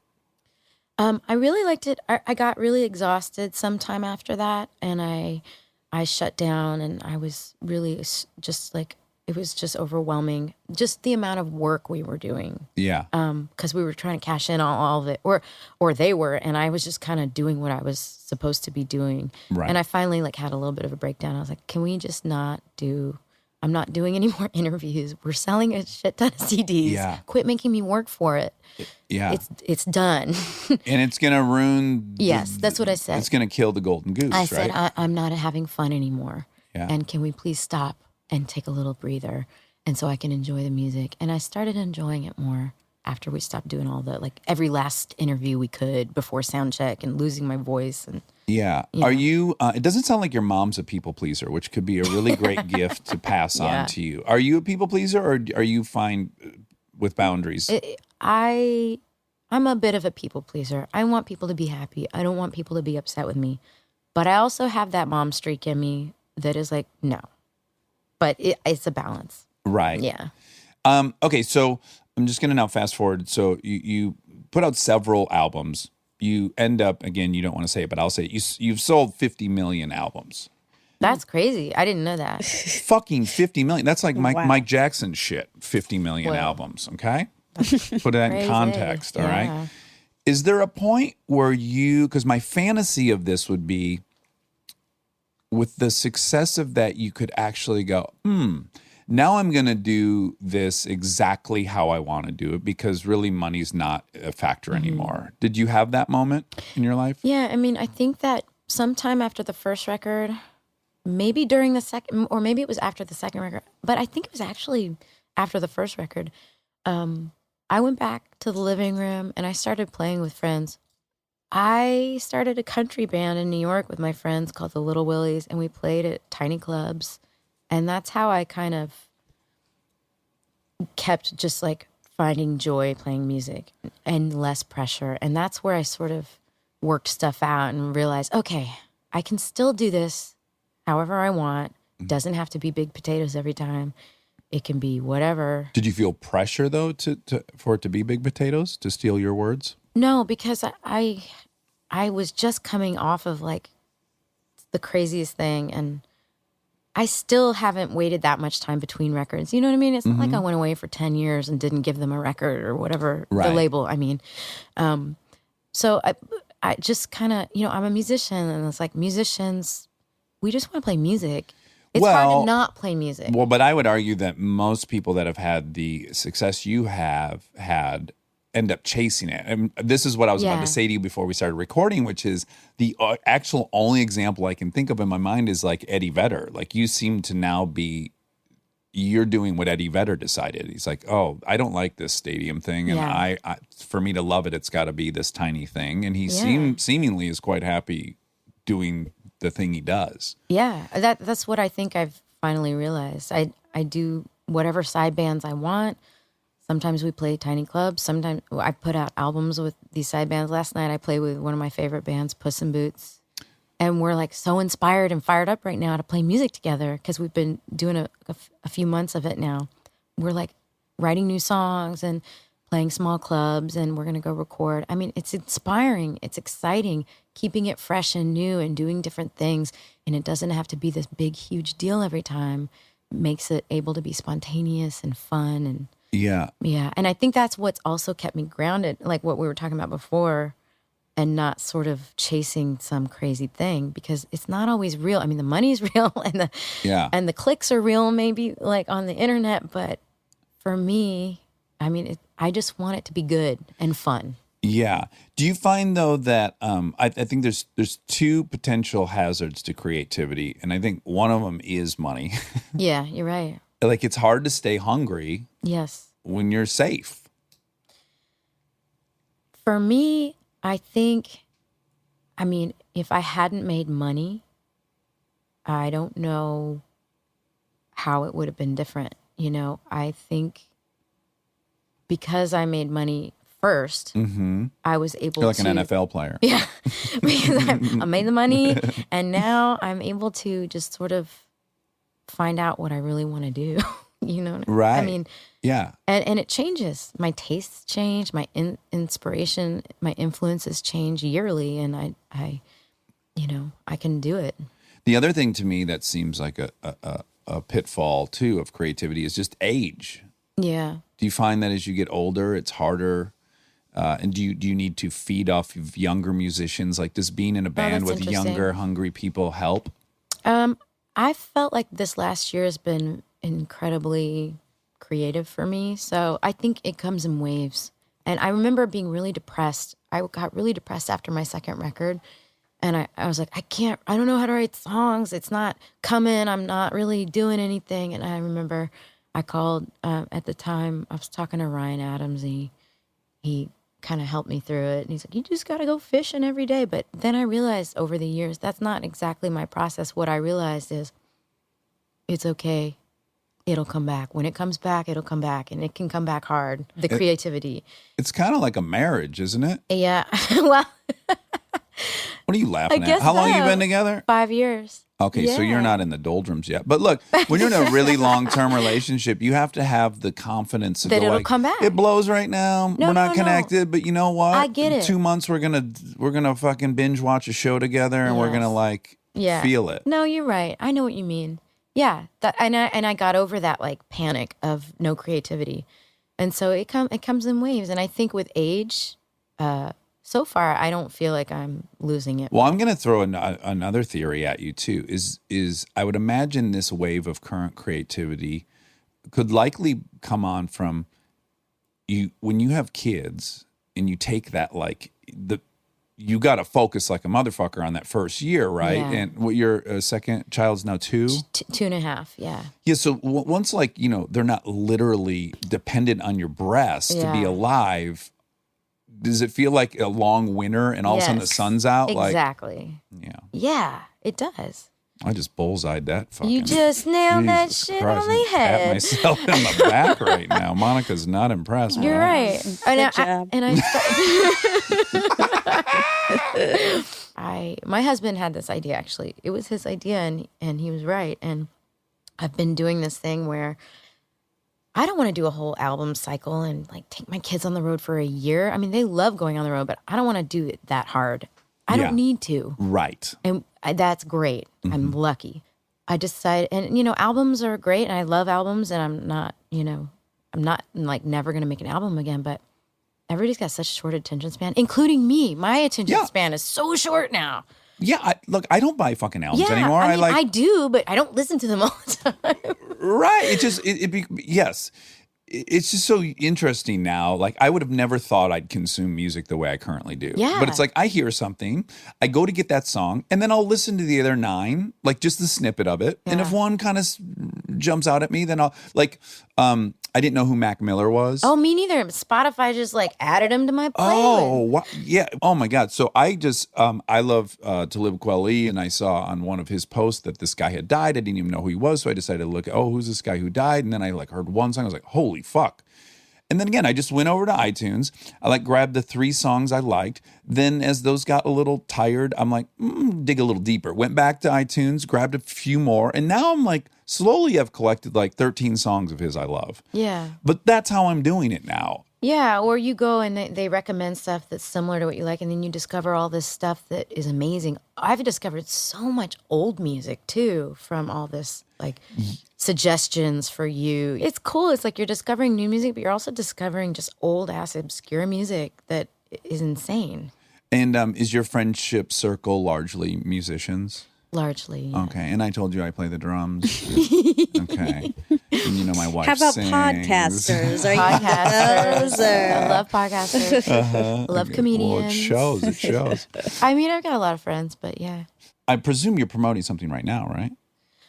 Well, so I was kind of getting at, I'm putting out singles. Okay, you're putting out So singles I now. put out 4 so far, but my goal was to just I want to be home with my kids. Mm-hmm.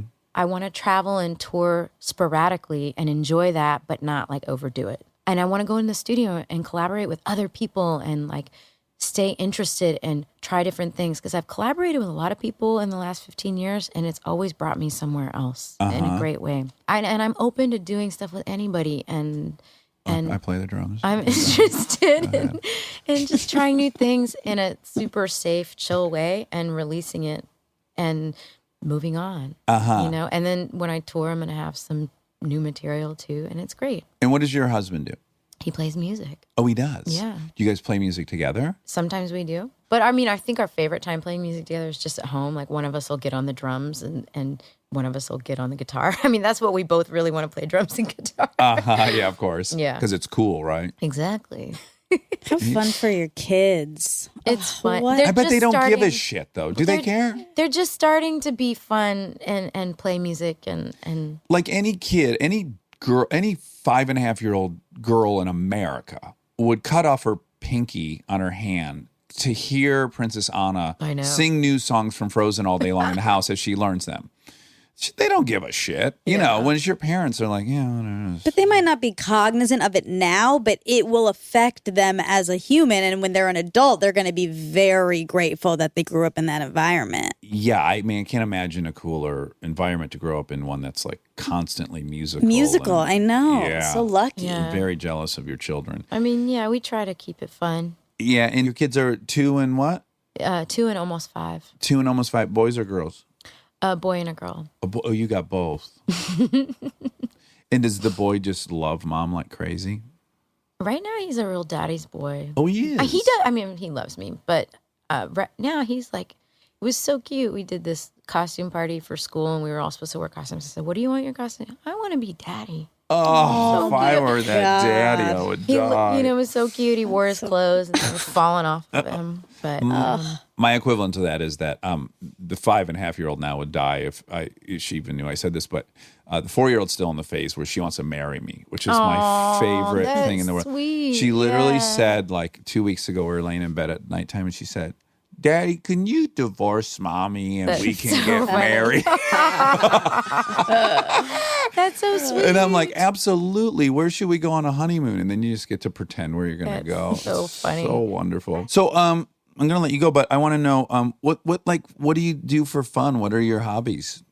I take a pottery class, and Oh, I you make do? weird ass masks. I don't know. It's like my therapy. What kind of masks are we talking about?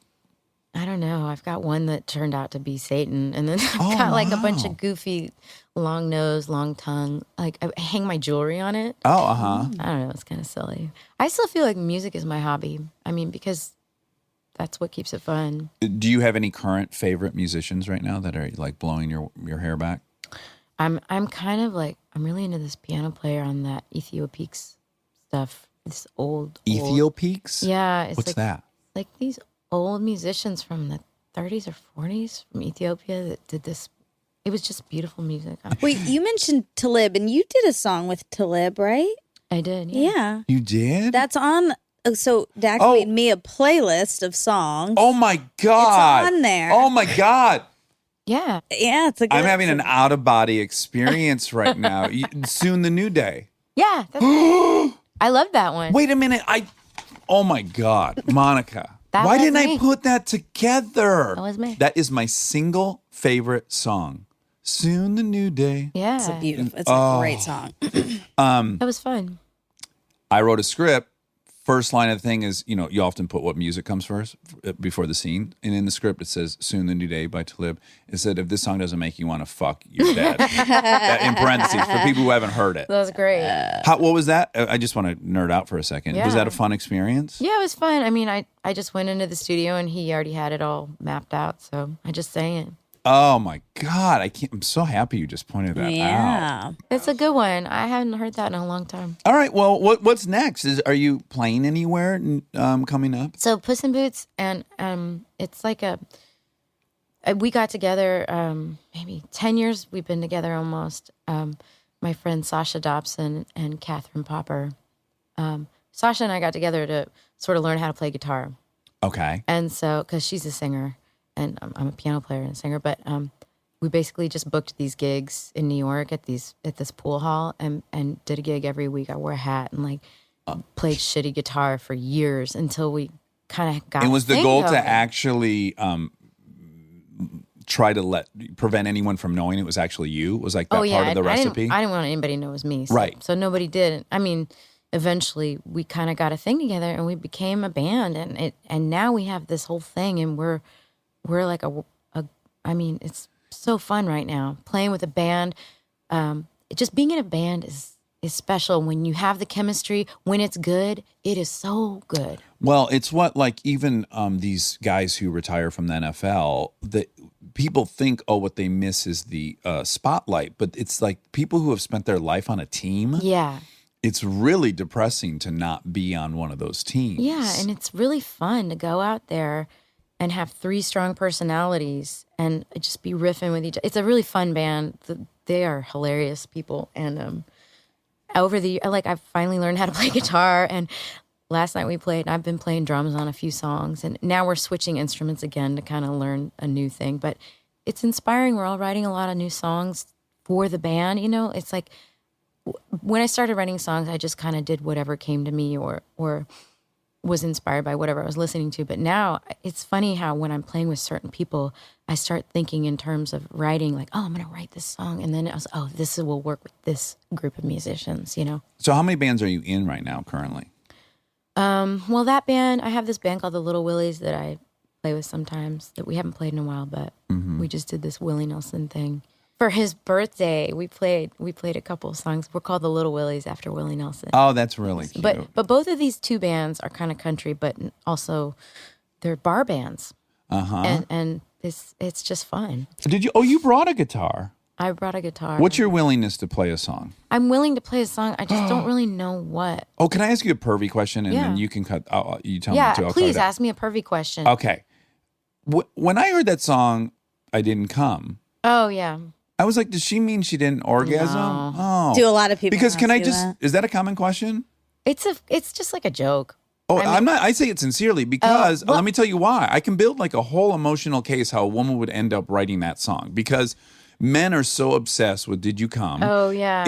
Like Sometimes their you whole just don't. That's right, and like their whole self-esteem is going to collapse if you didn't Exactly. orgasm. And I can That's imagine true. being a woman who loves a guy, and it's like, I'm sorry, but it doesn't mean anything. Like I can imagine writing that song because That's you like funny. someone who was making a big mountain out of that. I never thought of it that way. But you know, Oh. Jesse wrote the song, so Well, did he ever not come? I mean, Jesse's super cagey. He's super Subversive? Yeah, he won't like quite go into detail. And I don't think I ever asked him. I just liked the song and we did it quick and it was done. It's you know? beautiful, but today I was listening to it and watching it with the lyrics on the screen. Yeah. Like really trying to investigate. I'm like, That's I was funny. looking, I was like, am I That's way so off funny. base here? And it's totally inconclusive. You could go either way Yeah, with you that could go song either way. still. But I mean, that's the good thing about songs. You should interpret it how it makes sense to you. Yeah. So I love that. Oh, to me, I was like, oh, this makes total sense. And what a lovely person. She took the time to say like, hey, I don't know why I didn't come, but everything's cool and I still love you. Maybe next time I will. That's really funny. So you are open to playing, but you're not sure what song you would play. Well, let me do this new song. And Okay. then let me do an old song. Yeah. Yeah. Okay. Okay. So this is like a travel guitar. It's not great. I'm always in my head. It's the only place you are. Locked inside, my mind is wide, and there we've lived 1,000 lives. I just close my eyes, and there we'll stay, entwined in love till we're old and gray. Behind my lids, I watch you smile. Or maybe we'll just talk a while.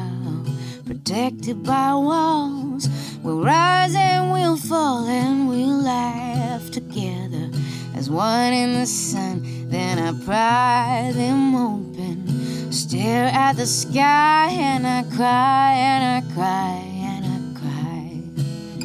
'Cause you don't know the things I'm dreaming of. You don't know the things I'm rising above. You don't know the life I've come to love. You don't know, you don't know, you don't know.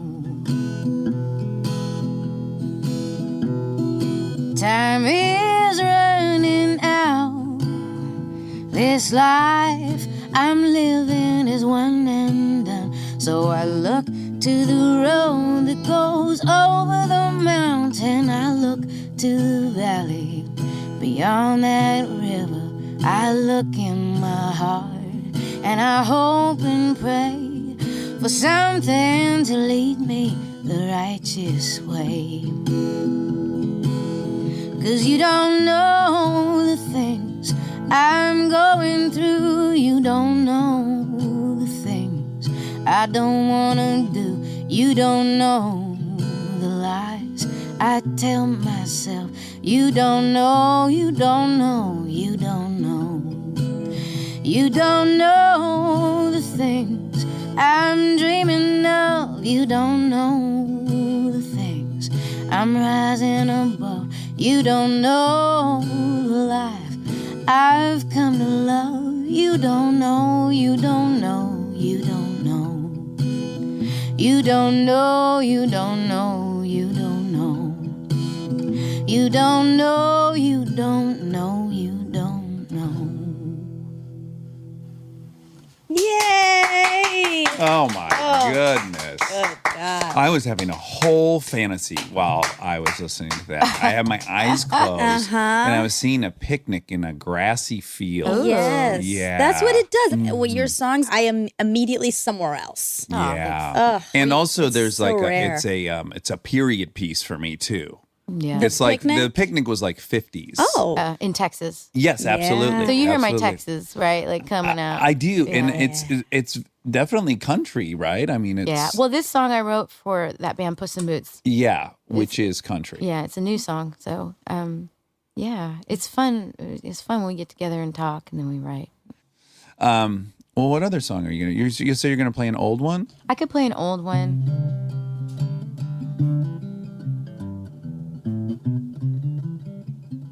I think you're doing just fine on the guitar. I mean, you seem Thank to have you. some kind of anxiety Well, about it, but No, I mean, I'm kind of limited to country songs on the guitar, whereas on the piano, I can play all kinds of different chords that I don't know on the guitar. right.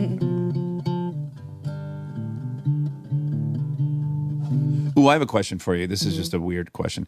Most of my friends who play guitar and sing, when they sing and play guitar, they stare at you. Oh, yeah? Have you noticed that with musicians? Like, even if they're at your house, they like stare at. And I notice I when haven't I play noticed guitar, that. I stare at people. Really? It's I like think I stared over there. Yeah, I don't think Okay. you stared at anybody. No, That- I didn't notice that she did I either. would feel really creepy doing that. Thank you. Yes. But it it's seems to creepy. be really common. Yeah. Well, you just want an excuse to look at people while you do weird stuff like accents. Okay, all right. Okay, then. Well, I just did this Dolly tribute the other night, and I did this song, this Dolly song. Do you want me to do that? Of course I do. What do you think about Jolene? That song's in my top 10 of all time. Jolene is genius, and it's Oh. beautiful. And I covered it. I recorded it with the Little Willies, the country band. Oh, really? Yeah. We always. It's like everybody's favorite song. I don't care who you are. My South Indian stepmother is obsessed with Dolly Parton. Really? She's like, oh, I love her. She loves her. I mean, like So everybody just loves Dolly. Yeah. Everybody. I did this song. I sang this song on a Dolly tribute album maybe 15 years ago or more. And she liked my version of it, so she asked me to sing it with her on the Country Music Awards. Oh, you're kidding. And so this is forever ago, and she was so kind and generous, and like she was so sweet, and took me to dinner and told me I could use her hair and makeup person and do my hair and makeup on her tour bus with her. And so I get to her tour bus, and she opens the door, and she's wearing like a football jersey and Barbie heels. You know, she's just like the most open, kind sweetheart. Yeah. But this is a song called "The Grass Is Blue." It's from this bluegrass album she did maybe in like 2002, and it's just a great song.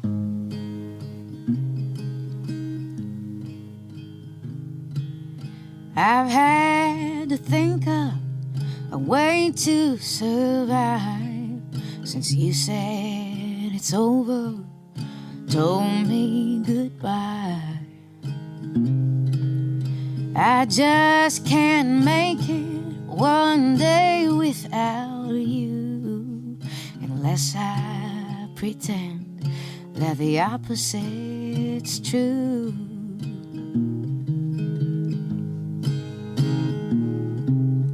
Rivers flow backwards, valleys are high. mountains are level, truth is a lie.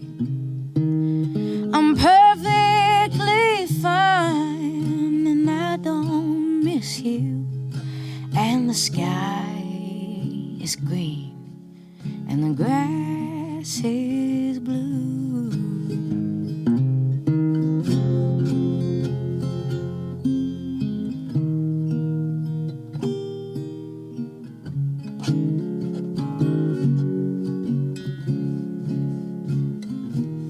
How much can a heart and a troubled mind take? Where is the fine line before it all breaks? Can one in their sorrow just cross over it and into that realm of insanity's bliss? There's snow in the tropics, there's ice on the sun. It's hot in the Arctic, and crying is fun. And I'm happy now, and I'm glad we're through. And the sky is green, and the grass is blue. And the rivers flow backwards, and my tears are dry. Swans hate the water, and eagles can't fly. And I'm alright now, now that I'm over you. And the sky is green, and the grass is blue. And I don't love you, and the grass is blue.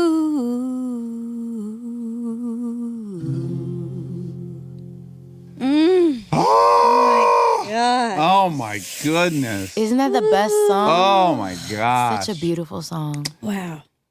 Dolly, Dolly. What fucking trickery have you and I pulled off that Norah came Is here and is singing? I had that on my way over. I was like, what is my life that this is all about to happen? Really, really. Ugh. All you It had to is- do is ask, and I just showed up. It's so happened. flattering that you would come sing for us. Thanks. It's so beautiful and Well, unique. thanks for asking. You know, Yeah. I'm excited right now to play music, and we had a really fun show last night. So I was like, yeah, I want to sing another song. Yeah, it makes me so happy. Thank you. Yeah, I mean, really, I was thinking, yeah, I remember watching 60 Minutes. And I really kind of fell in love with her. And then fucking she's on that old shitty couch of ours singing right now. How So one of us rescued someone in our past life. Yeah, we earned this. I didn't earn it in this lifetime, I'll tell you that much.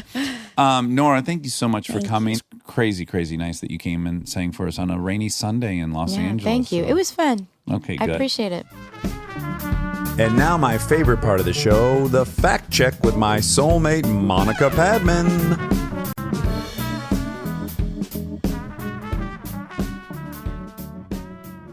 Don't know why I didn't come. that was better. Don't I mean, know good. why I didn't come. Good job. Thank you. I love that song. Me too. And I'm glad I had the gumption to ask her if it meant orgasm. Because I really had convinced myself, I think of a very plausible reason it was entitled that. Right. There's all this pressure on women to orgasm. I certainly pressure women to orgasm. One woman. Well, I'm just saying historically. Oh, okay. I would love it. I would prefer that they would orgasm. Well, that's And fine. then sometimes they just don't. And guess what? Sometimes, and I mean once every 3 years, I don't. Uh-huh. And it's never a comment on the other person's performa It'd be hard not to take it that way. because we come so easy, us guys. Yeah. Yeah, but you know, no one knows what's happening behind the scenes. Did you just pull it, you know, in the turlet an hour before because you didn't anticipate this kind of, you know, Fun.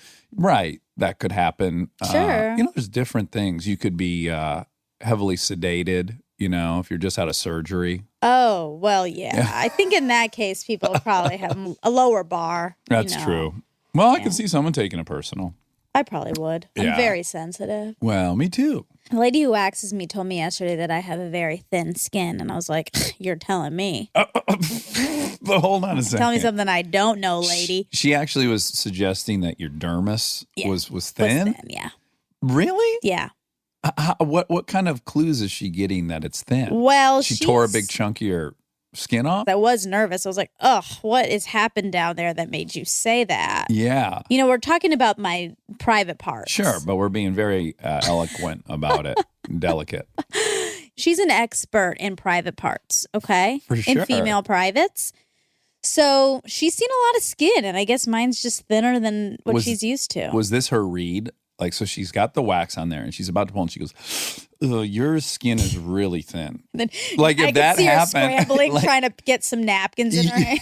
yeah, like if that happened just before she pulled, I'd be like, "Well, hold on. Let's just warm this up and get it off of me the unconventional way." Right. What was she saying? Like, I could rip all your skin off? What? Well, no, she just it was actually post wax, and okay, you guys were just kind of chilling and chatting.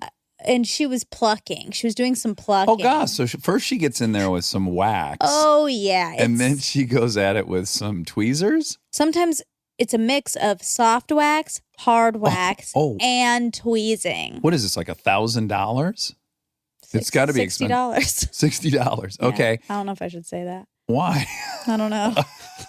You are so funny. What could be bad about the price of getting your... That's kind of indulgent. Well, do you get waxed every week? No. How often do you get waxed? Quarterly? No. Jesus.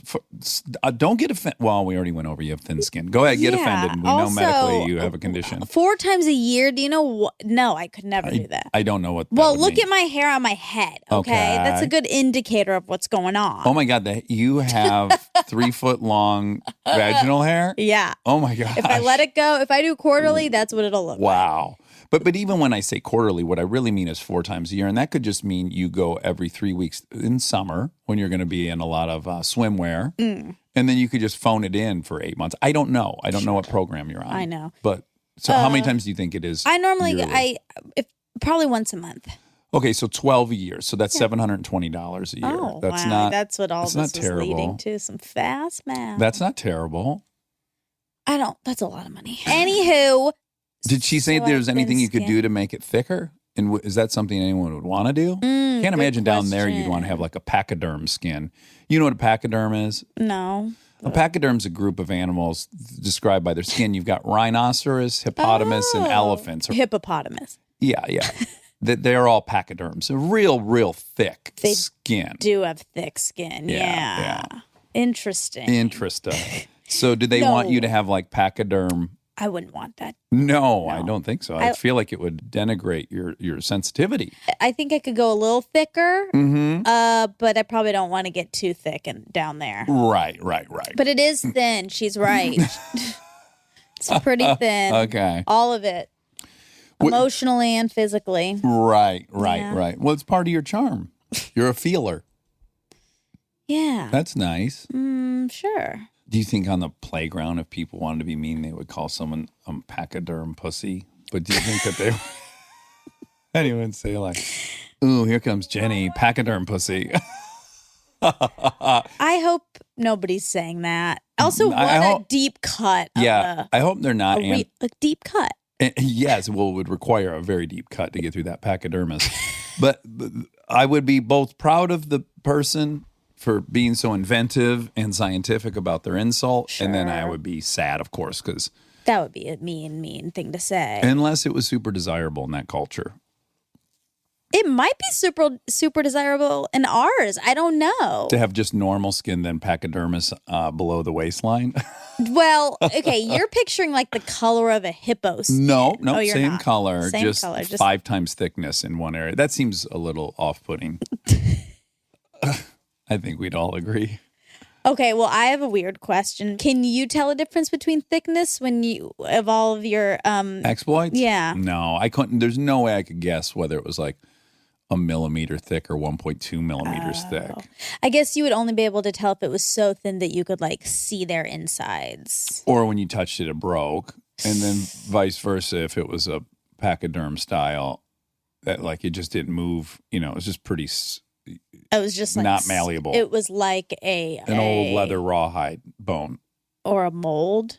Yeah, like a leather mold. Yeah, leather mold. Yeah. Yeah. Cool. Cool. I bet my waxer has seen that.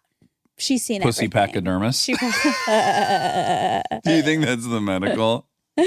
She probably has. Pussy's pachydermis. Well, Monica, what we're seeing down here is it's nothing to be worried about. It is Pussy's pachydermis, and we're going to use a light acidic cream, and we're gonna thin that out. Oh no! No, you won't feel a thing. That the pachydermis is It's that thick. Yeah, okay. Vaginous pachydermis. Yeah. Okay. Okay. Let's get off that. Well- Poor Norah Jones. I know. That's not the fact Of check all she the was hoping for. people. She's so. Oh God, can we talk about how pretty she is in real life? Yeah, you already talked a ton about it. I wonder if people are going to be upset about that. In front of her, I did. Yeah. Oh, well, if she liked it, they can't Yeah, be. They can't be upset for her. That's true. They will. Well, But they will, but they can't. you're right. They can, but they shouldn't. Someone did that to you. Someone, I lashed out. I clapped back. Someone didn't like that you said "I'm here to please" when we were in the live show. When and went on this little tirade about how women are trying. and I wrote, what you should have written is that you would feel uncomfortable saying that, which is fine for you to feel, Right. but Monica did not, and you can't. I'm also you can't clearly not here to please. Yes, and you're empowered, So, and you thought he was cute, and you wanted to say whatever you wanted to say. I wonder what I said it in reference to. Do you remember? we were talking about your boobs, and he said it makes me happy just knowing that we're talking about your boobs. And you said, "Oh, I'm here to please." Oh, yeah. Yeah, but you liked started it. that you started it, conversation, and yeah. you said it, and you liked it, and feminism isn't telling people how they should be reacting to things. It is Exactly. saying what you don't like, and you don't have to do the things you don't like. Another beautiful lady said something recently about that. Emma Watson. Emma Watson, very famous from the Terrence Posner films. Correct. Yes. You didn't hear that episode. You're like, Terrence Posner. No, it's Harry Potter. I'm going to find it. It's very, it's poignant. Oh, I'm looking over your chart here. Your x-rays came back. Everything seems to be going great. Now, you do know that you have vaginous pachydermis, or you did not know that? I did know that, actually. Okay, great. Then I no knew more to say. because I can't feel anything down there. It's numb and things get trapped. And you use it to open pickle jars and stuff? Oh, sure. Yeah. Party trick. Okay, Emma Watson said, feminism is not a stick with which to beat other women with. It's about freedom. It's about liberation. It's about equality. I really don't know what my tits have to do with it. So it's actually really relevant. Ooh, because wait, she was showing some titty or something? I don't People really tried know to the act like that wasn't context. feminine. I just jumped to Probably. my most desirable, what this could be a reaction to. Well, probably. She probably did, had a low cut something. Yeah, and someone tried to We're making a lot of slut shame her. assumptions. We sure are. Yeah, let's just back off. Anyway, it's a legally we're back. good We don't know what quote. we're talking about, but we like the quote. Yeah. Anywho, And well, look, I got real, I can resist clapping back in my own defense, but boy, if they say something about miniature mouse, I go straight at that keyboard. Pop, pop, you don't have to do that. Thank you. I do like it. Yeah. But you don't have to do that. And you know what? You know how I know I'm really not here to please? Because I don't care that person said that. Yeah, and I that's don't good. care about pleasing them. Now, also, being feminist is not stowing your sexuality permanently. If you want No. to pull out your sexuality and flirt publicly or be provocative or play a role, and you're empowered, that's not I agree. anti-feminist. Yeah. In fact, I would say that's very feminist Yeah. to be. Get them out. Throw them. Wait, no? God, this is why people I get know. upset, They're- you know? Yeah. Mm-hmm. Okay, we were anyways, talking about words and phrases that we can't use anymore, that we Yes. shouldn't use anymore. Right. And You had learned one I this had learned weekend. one recently that I couldn't remember, but I was just reminded of what it is, and it was Sold sold you down the river. Sold you down the river. Right. So, okay, that must mean selling a Slavery, slave. yes. Yes. It's offensive, and we're not going to use it. Right. But hold on one second. Okay. So just because it's referencing a historical thing that happened, what makes that racist? To say you were treated like a slave, you can't not say you were treated like a slave. It's minimizing that experience and making it something super frivolous and nothing.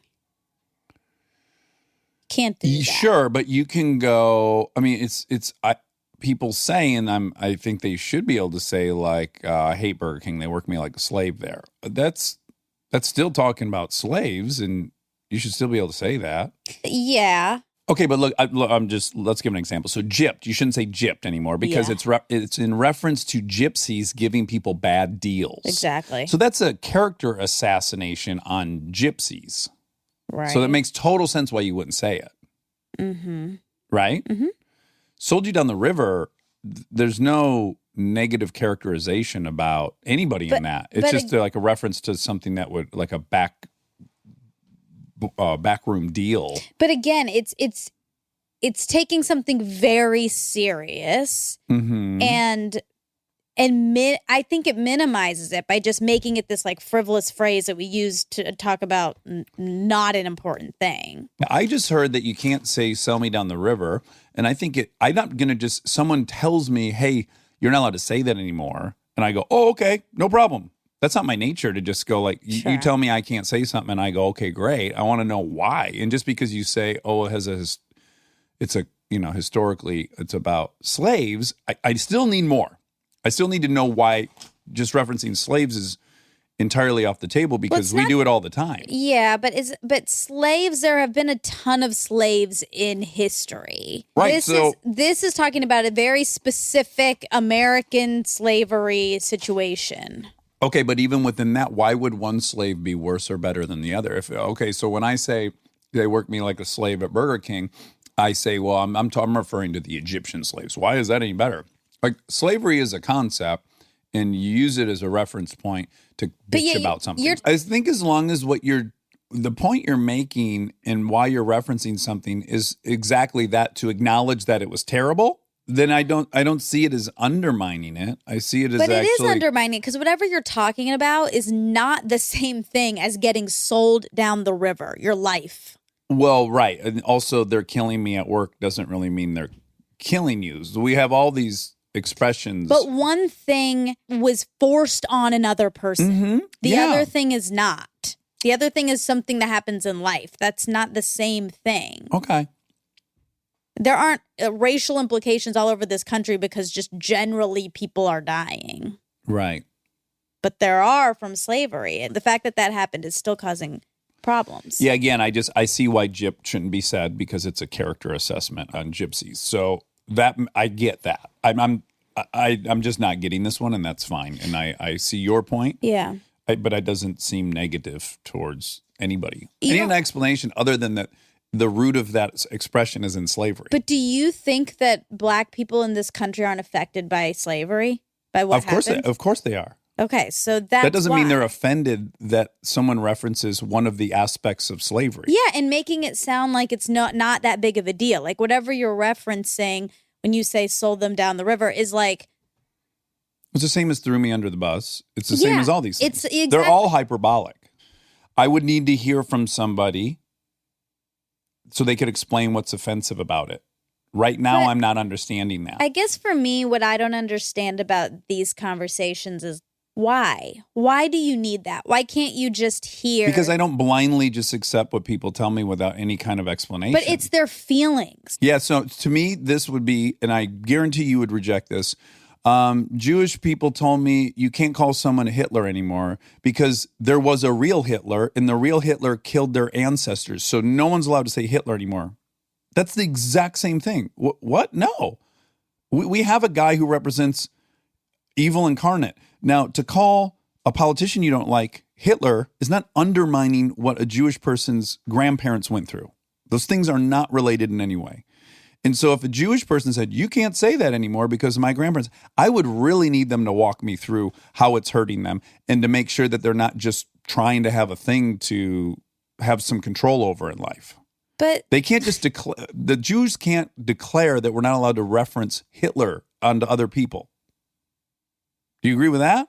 I mean, to be honest, if a whole bunch of Jewish people said, it triggers something really negative for me when I hear that, I'm very happy to not say it, because what does it matter to me if I keep one phrase in my vocabulary or not? It doesn't. If I know that it's hurting a group of people for whatever reason it is, they are feeling something negative by hearing that. I'm happy to not be a part of that. That's great. I don't believe in that. I believe Pol Pot is a historical figure, and we'll call people that are bad Stalins and Pol Pots and Hitlers. And just because certain people's ancestors were the ones who died, it doesn't take it off the table. It's exactly how we use hyperbole. So no, I don't think we should start eradicating things like the reality of the slave trade out of our. It's not eradicating the reality of it. It's still in history books. It's still something everyone should know about. But when you're using it in a colloquial way, mapping it onto something that has nothing to do with, minimizing it. So you think that by using that word and it minimizing that event, that when people hear that human beings were traded like livestock, that doesn't have the same power anymore? That it's been minimized? That we don't think it's horrific? Well, see, I don't think that's the outcome. And I would argue whoever said this, that's the outcome. I'd really need them to walk me through that, because I don't think there's anybody in this country who thinks that that's not a big deal. To say that because Sold Down the River has its historical roots in selling slaves, that doesn't make it racist. It doesn't make it anything. It just means all you've done is figured out the etymology of it. So congratulations. But until someone adds a new layer to explains to me how that's hurtful. Yeah, we just have different opinions. But we could invite that gal on here and she could tell me why I shouldn't say it. Okay, Nora. Her dad, Ravi Shankar. Her sweet pappy. In June 1966, while still a member of the Beatles, George Harrison met Indian classical musician Ravi Shankar in London and became a student of the sitarist. Harrison later said that for himself, the music was like an excuse, and that in reality, he was searching for a spiritual connection with the culture of India.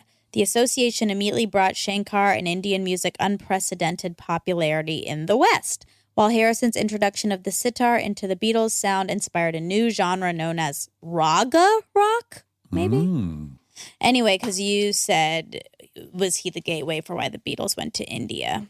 Sounds like he had something to do with it. Yeah. Such a different style, like rocking out on the sitar versus a guitar. Definitely. Because my vision of it, my stereotype image in my head is someone sitting cross-legged strumming that thing. I feel like that's how I've largely seen the sitar being played. Never seen anyone like spinning it around, jumping off of a Marshall Stack amplifier. Sure. Could happen, though. Sure. I don't know. I don't know how unwieldy it is. How old was he when he had Nora? She said she thought 59. He was 58, but then turned 59 pretty much immediately the next month. That's pretty old. So old. That means in 14, 15 years, I could have a Norah Jones as a baby. I know. Should That's I? crazy. Sure. Oh. You could get a little reverse V. Yeah, a little RV. Mm-hmm. A little recreational vehicle. So interesting that her life and her relationship with him. Yeah. I wonder... So he died when he was 92. So how old was she? Oh, that's another 16 years. So that's 24, 34. So was she already 34. had success. So he got to see that. That's fun. I hope he... Huge success, too. Huge, yeah. One of the biggest selling, in the era where people just weren't buying CDs, she still was selling millions and millions of CDs. Well, people were buying CDs then, right? No, as I recall that 60 Minutes I watched, they made a big point out of how diminished the record sales had been over the last 10 years, and that she was like a anomaly, and that still a ton of copies, hard copies. Oh, because that was 2002 that first album came out, which was, I guess, yeah, by then, Well, Oh, well. Napster was already a thing, and Napster, yeah. people were file sharing already. That's true. Yeah. You could buy things on, I don't know if iTunes was out yet, but Well, yeah, it was still like, because I remember 2002, I would have been in high school. 25. Yeah, I would have been 25, 26. No, I would have been a freshman, I think. And we were making like mix CDs at that time. And Sure. with Napster and stuff, but still CDs and still CD players and stuff. Right, because your car stereo at that point didn't have Bluetooth or any way to play an MP3, so you had to Right. get it onto something tangible. Yeah. That nice compact disc. And I always would buy her CDs as soon as they came out. Oh, you would? Mm-hmm. And then you'd start burning and making mixes. And I never had that ability. I'd have to get friends to do it. oh, I had one of those dual You CD did? players where you could make mix CD. Very complicated, as I recall. Yeah. Yeah, but what a pleasure to be able to make a mix CD. Yeah, the people in my school who could do it, it was like a big deal, and you had to request and you had to make your list of songs. Okay.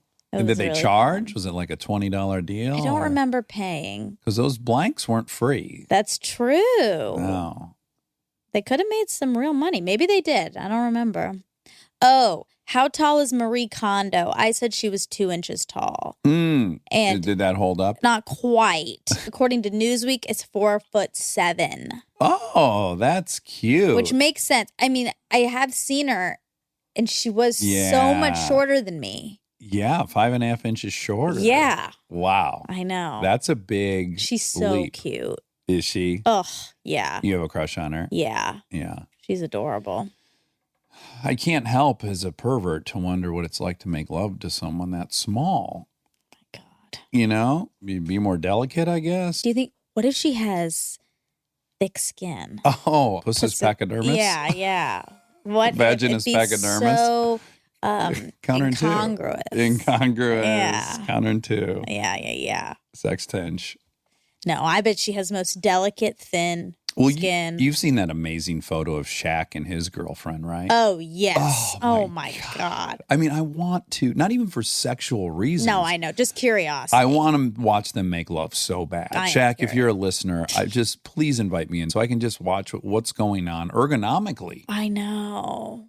Are all the positions open to them? Are there ladders involved? Is there like elevated beds? I doubt they could do all the positions. No. Well, certainly, Well, they can't doggy style is 69. going to require, you're right, they can't 69.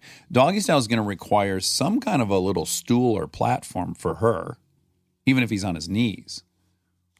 You know, if he's on his knees on the bed, she's going to Well, need a maybe platform. he could be on his knees on the floor. Okay. And then she's on the wow. bed. Okay. And in that event, maybe they have kind of a low slung bed Right. because of normal height bed plus her on her knees. I don't think he's that tall, is he? Okay. I've told you my story about him picking me up like a baby, right? I'll never forget that. I've never Wait, had that remind feeling me. as an adult.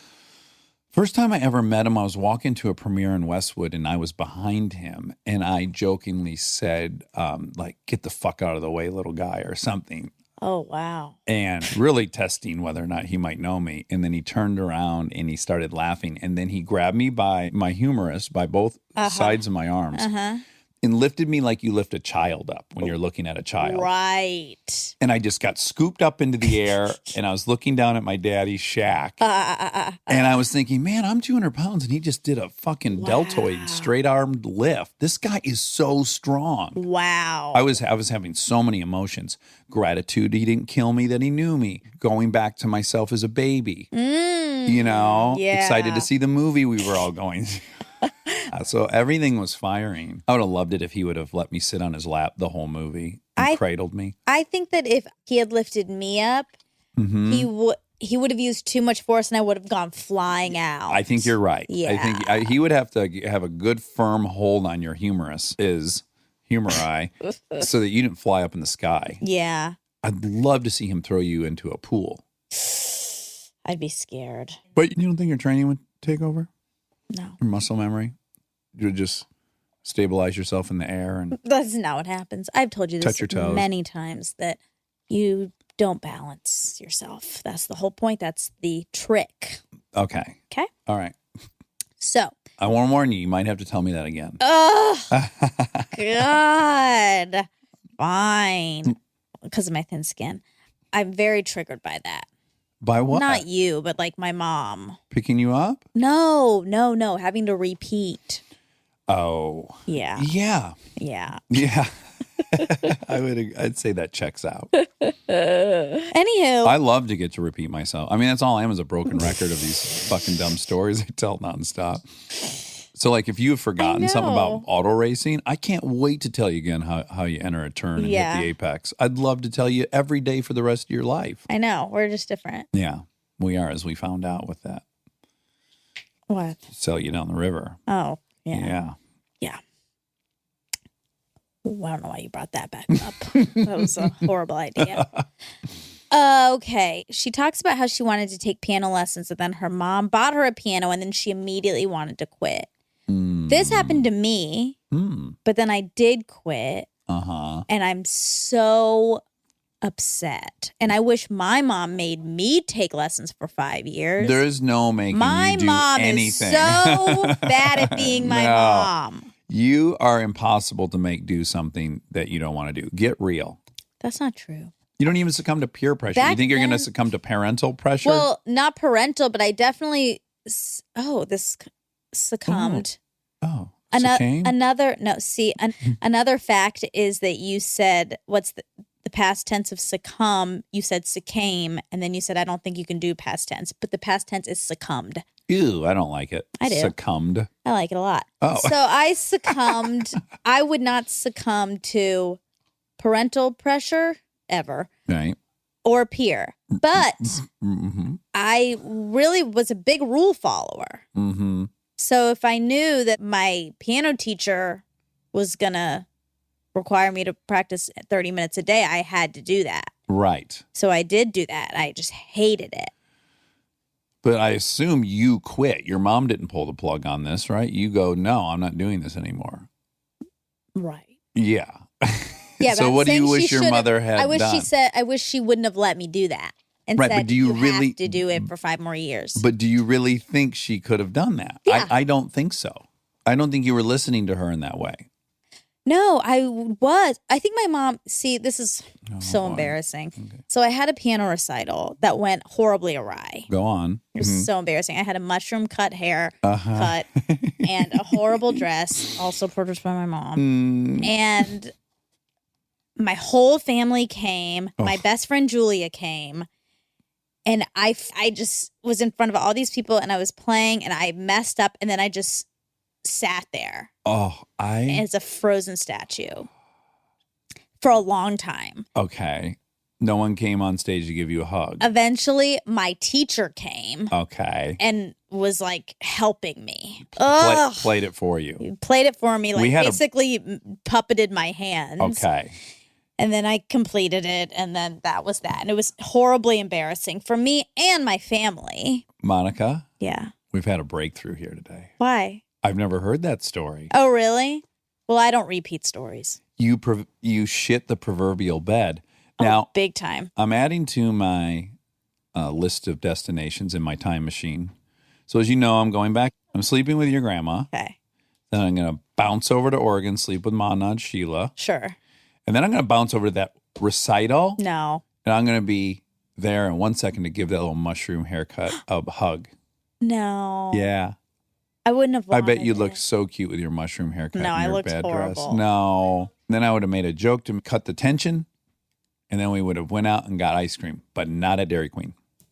Couldn't have gone to Dairy Queen. No. Somewhere else. That would have really been fuel Someplace to the fire. associated with wasps. I don't know what that is. Baskin's 31 flavors or something. I love that. I'm sorry that happened. It's okay. We should have It's had you my on fault. beta blockers. No. Should have gone on forhims.com. I wasn't prepared. Oh, I should have. Yeah. I didn't know. That would have been horrible. My hair was already too thick and mushroomy. No, well, we would get you the beta blockers, not the The hair. restorative hair treatments Well, or the erectile dysfunction medication. well, Although go ahead It and could've. use that too. Anyway. Yeah. Just see where it takes you. yeah, it was bad. And so was that the last day you ever played the piano? Probably. I don't remember. I think at that point my parents were probably fine with me quitting because they didn't want to sit through any more horrible recitals Sure. after that. Anywho, I don't know why we're talking about my mushroom cut. I want to see some pictures of that. Well, there's a picture in my parents' foyer. Like one of the only group family photos we have is of that day. I think after. Oh boy, that should have taken one before, probably. Probably. Interlochen is in Michigan. It's an arts camp. It's also an arts boarding school. So you could go there for boarding school. I think our friend Rory did that. Oh. Yeah. And people love it. Okay, you said you didn't know if MySpace was out when you like started and around the same time she released her first album. So MySpace was founded in August of 2003. Her first album came out in 2002 and Punk'd premiered in 2003. Oh. Okay. So it was all around the same time. Wow, we were both having our moments. Yeah. Okay, we talked about Have we talked about how pretty she was? You keep referring to grundles in a cheerleading capacity, okay? And you mean, I know we've had this conversation, but you mean bloomers. They're called bloomers. In Michigan, they were called grundies. Are you sure? Yeah. Let me look up the word grundies on the... Okay, well, grundles is the area between the anus and scrotum in a male and between the anus and vulva in a woman. That's a grundle. Right. Also, the area of fabric is called a gusset. Okay. Yeah. Okay. Well, let me just look up grundies.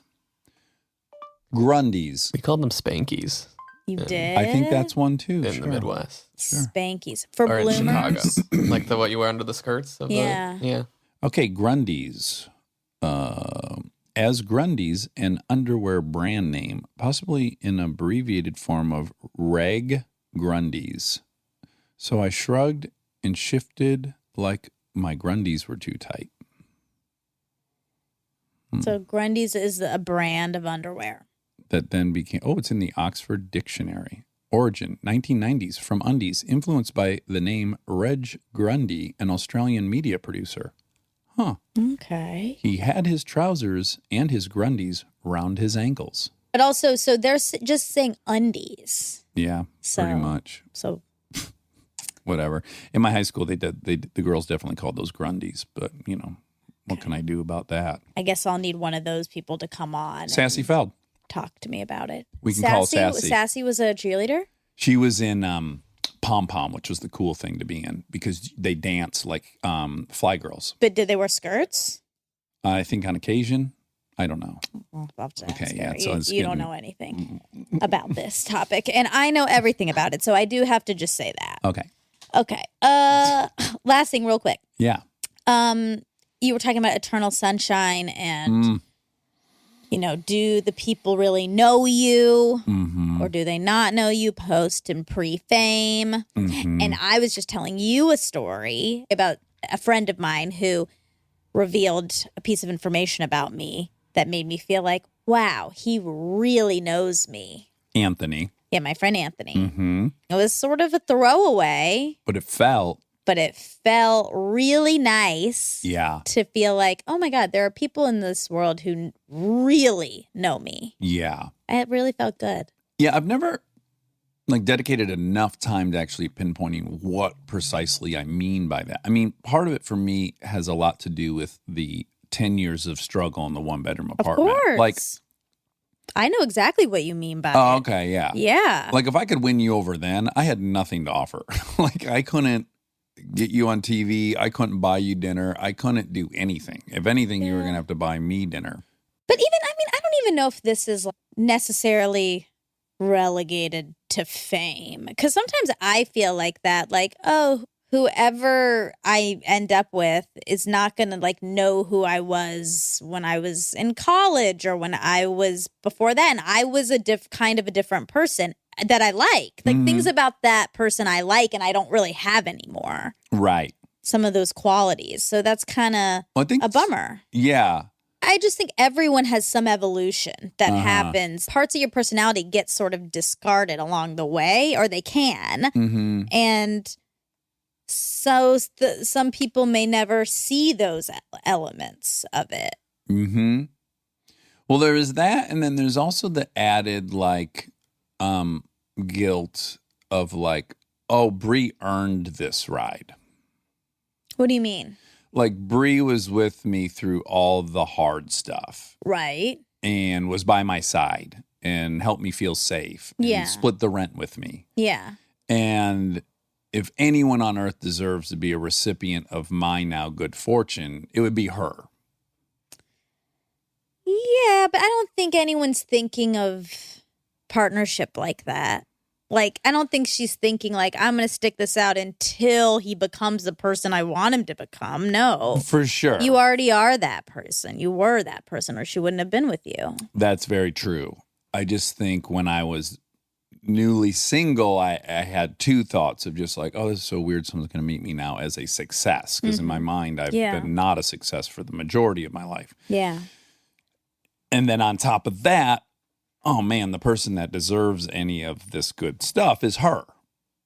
Yeah. I see what you're saying. You know what I'm saying? I do. Yeah. I just think that she probably believes she got all the good stuff. I think you're right. Yeah. I don't think she gives a shit.